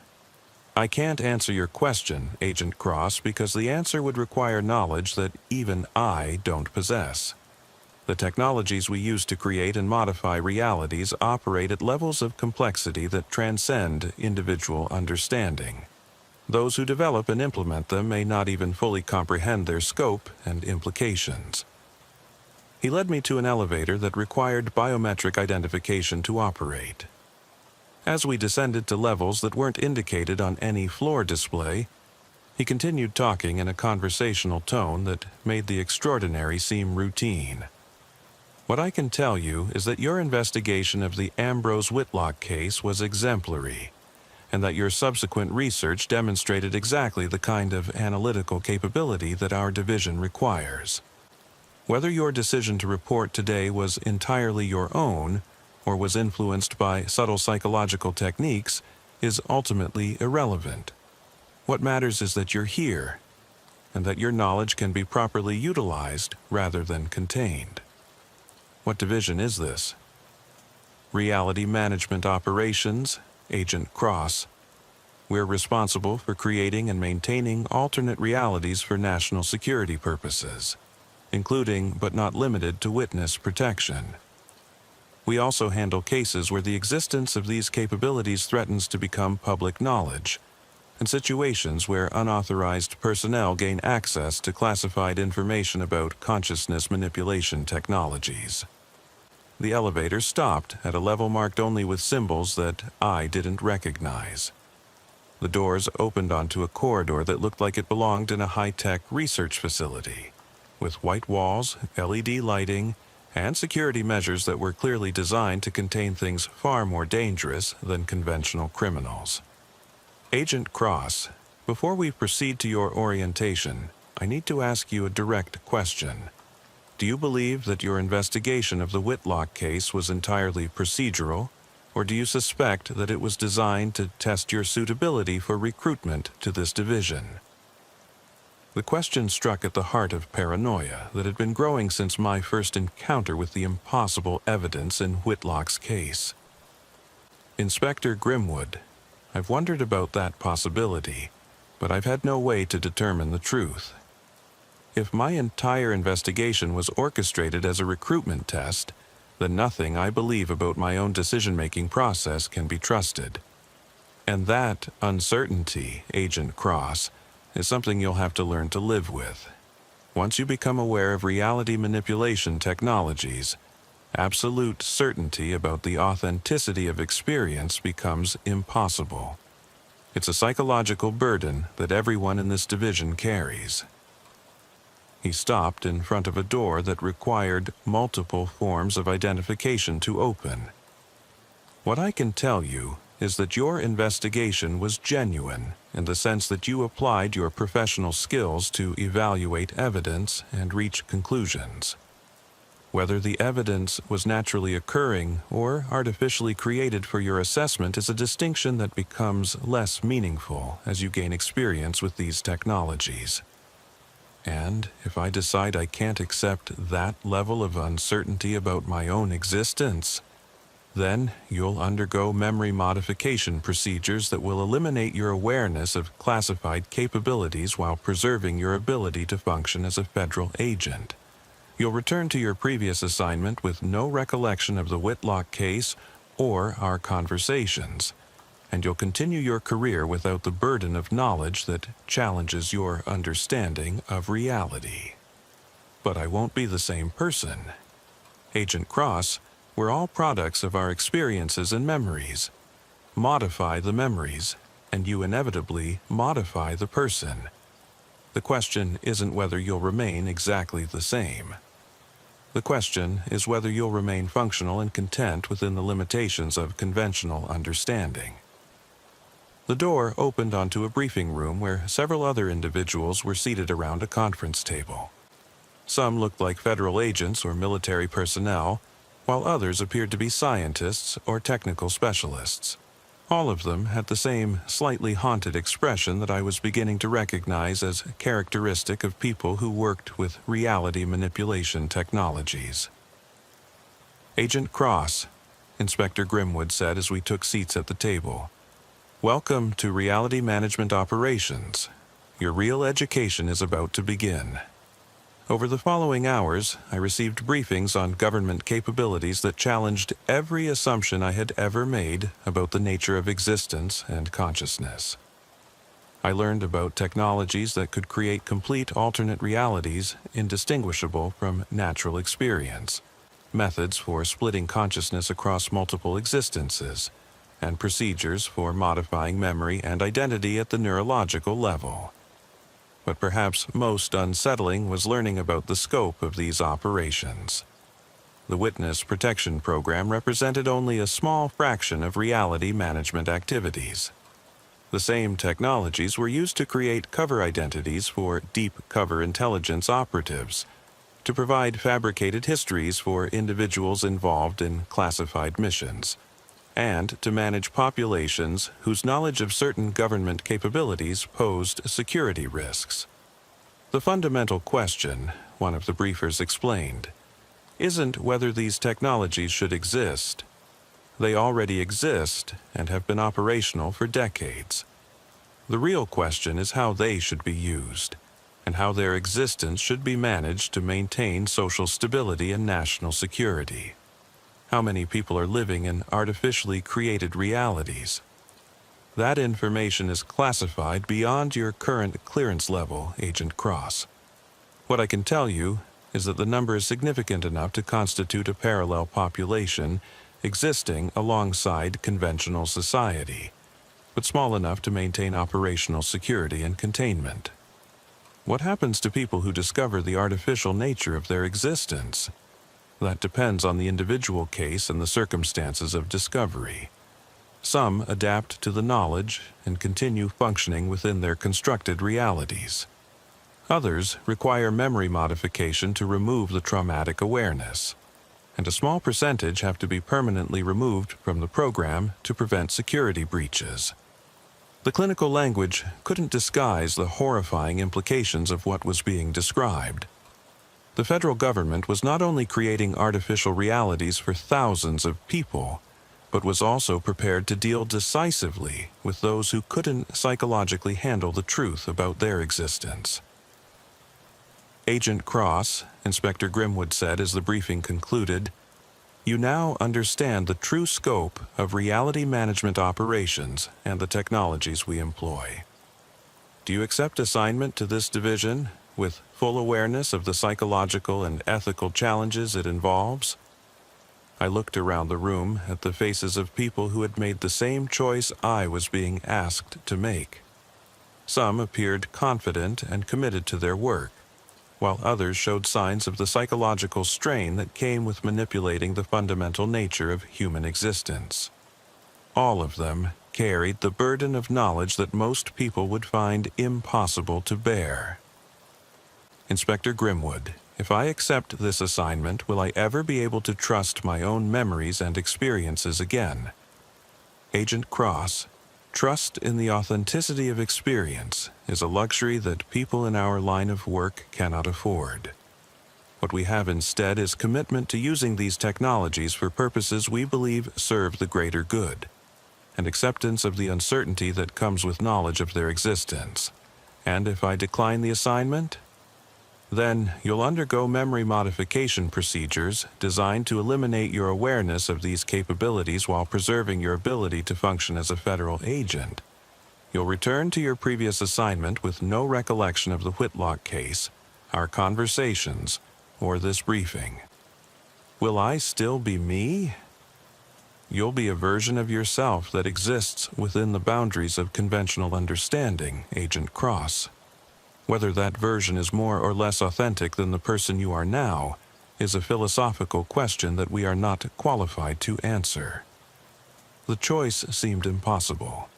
Either accept a reality where nothing could be trusted as authentic, or surrender the memories and experiences that had shaped my understanding of the world.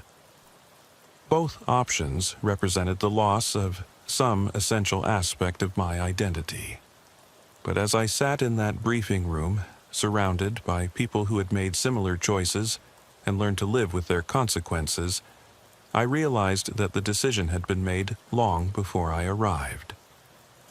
The moment I had begun investigating Ambrose Whitlock's impossible claims, I had crossed a threshold from which there was no return. Knowledge, once acquired, could not be forgotten voluntarily. "I accept the assignment," I said, though the words felt like they were being spoken by someone else. Inspector Grimwood nodded with what might have been approval or sympathy. "Welcome to Reality Management Operations, Agent Cross. Your orientation will begin tomorrow, and your first assignment will involve investigating reports of unauthorized access to consciousness manipulation technologies by entities outside federal control." "What kind of entities?" "That, Agent Cross, is what you're going to help us determine. The technologies we've developed aren't the only methods for manipulating reality and consciousness. There are others, some of which predate government research by centuries or millennia, and some of them are actively opposing our operations."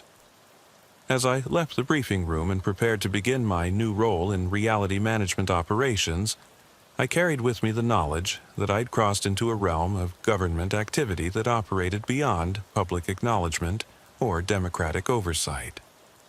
I had become part of a system that created and managed alternate realities for purposes that challenged the fundamental nature of human existence. But I also carried the hope that by working within the system, I might be able to influence how these capabilities were used and ensure that they served purposes worthy of their extraordinary power. It was a fragile hope, but it was all I had left to preserve some sense of meaning and purpose in a world where authenticity had become impossible to verify. The Ambrose Whitlock case had ended not with resolution, but with the revelation that reality itself was far more malleable than I had ever imagined, and I had become part of the machinery that shaped that reality, for better or worse. Some cases don't end with arrests and convictions. Some cases end with the investigator becoming part of the mystery they set out to solve. And some knowledge extracts a price that continues to compound long after the investigation is officially closed. I am Agent Serafina Cross, and I work for Reality Management Operations, creating and managing alternate existences for purposes that I hope serve the greater good.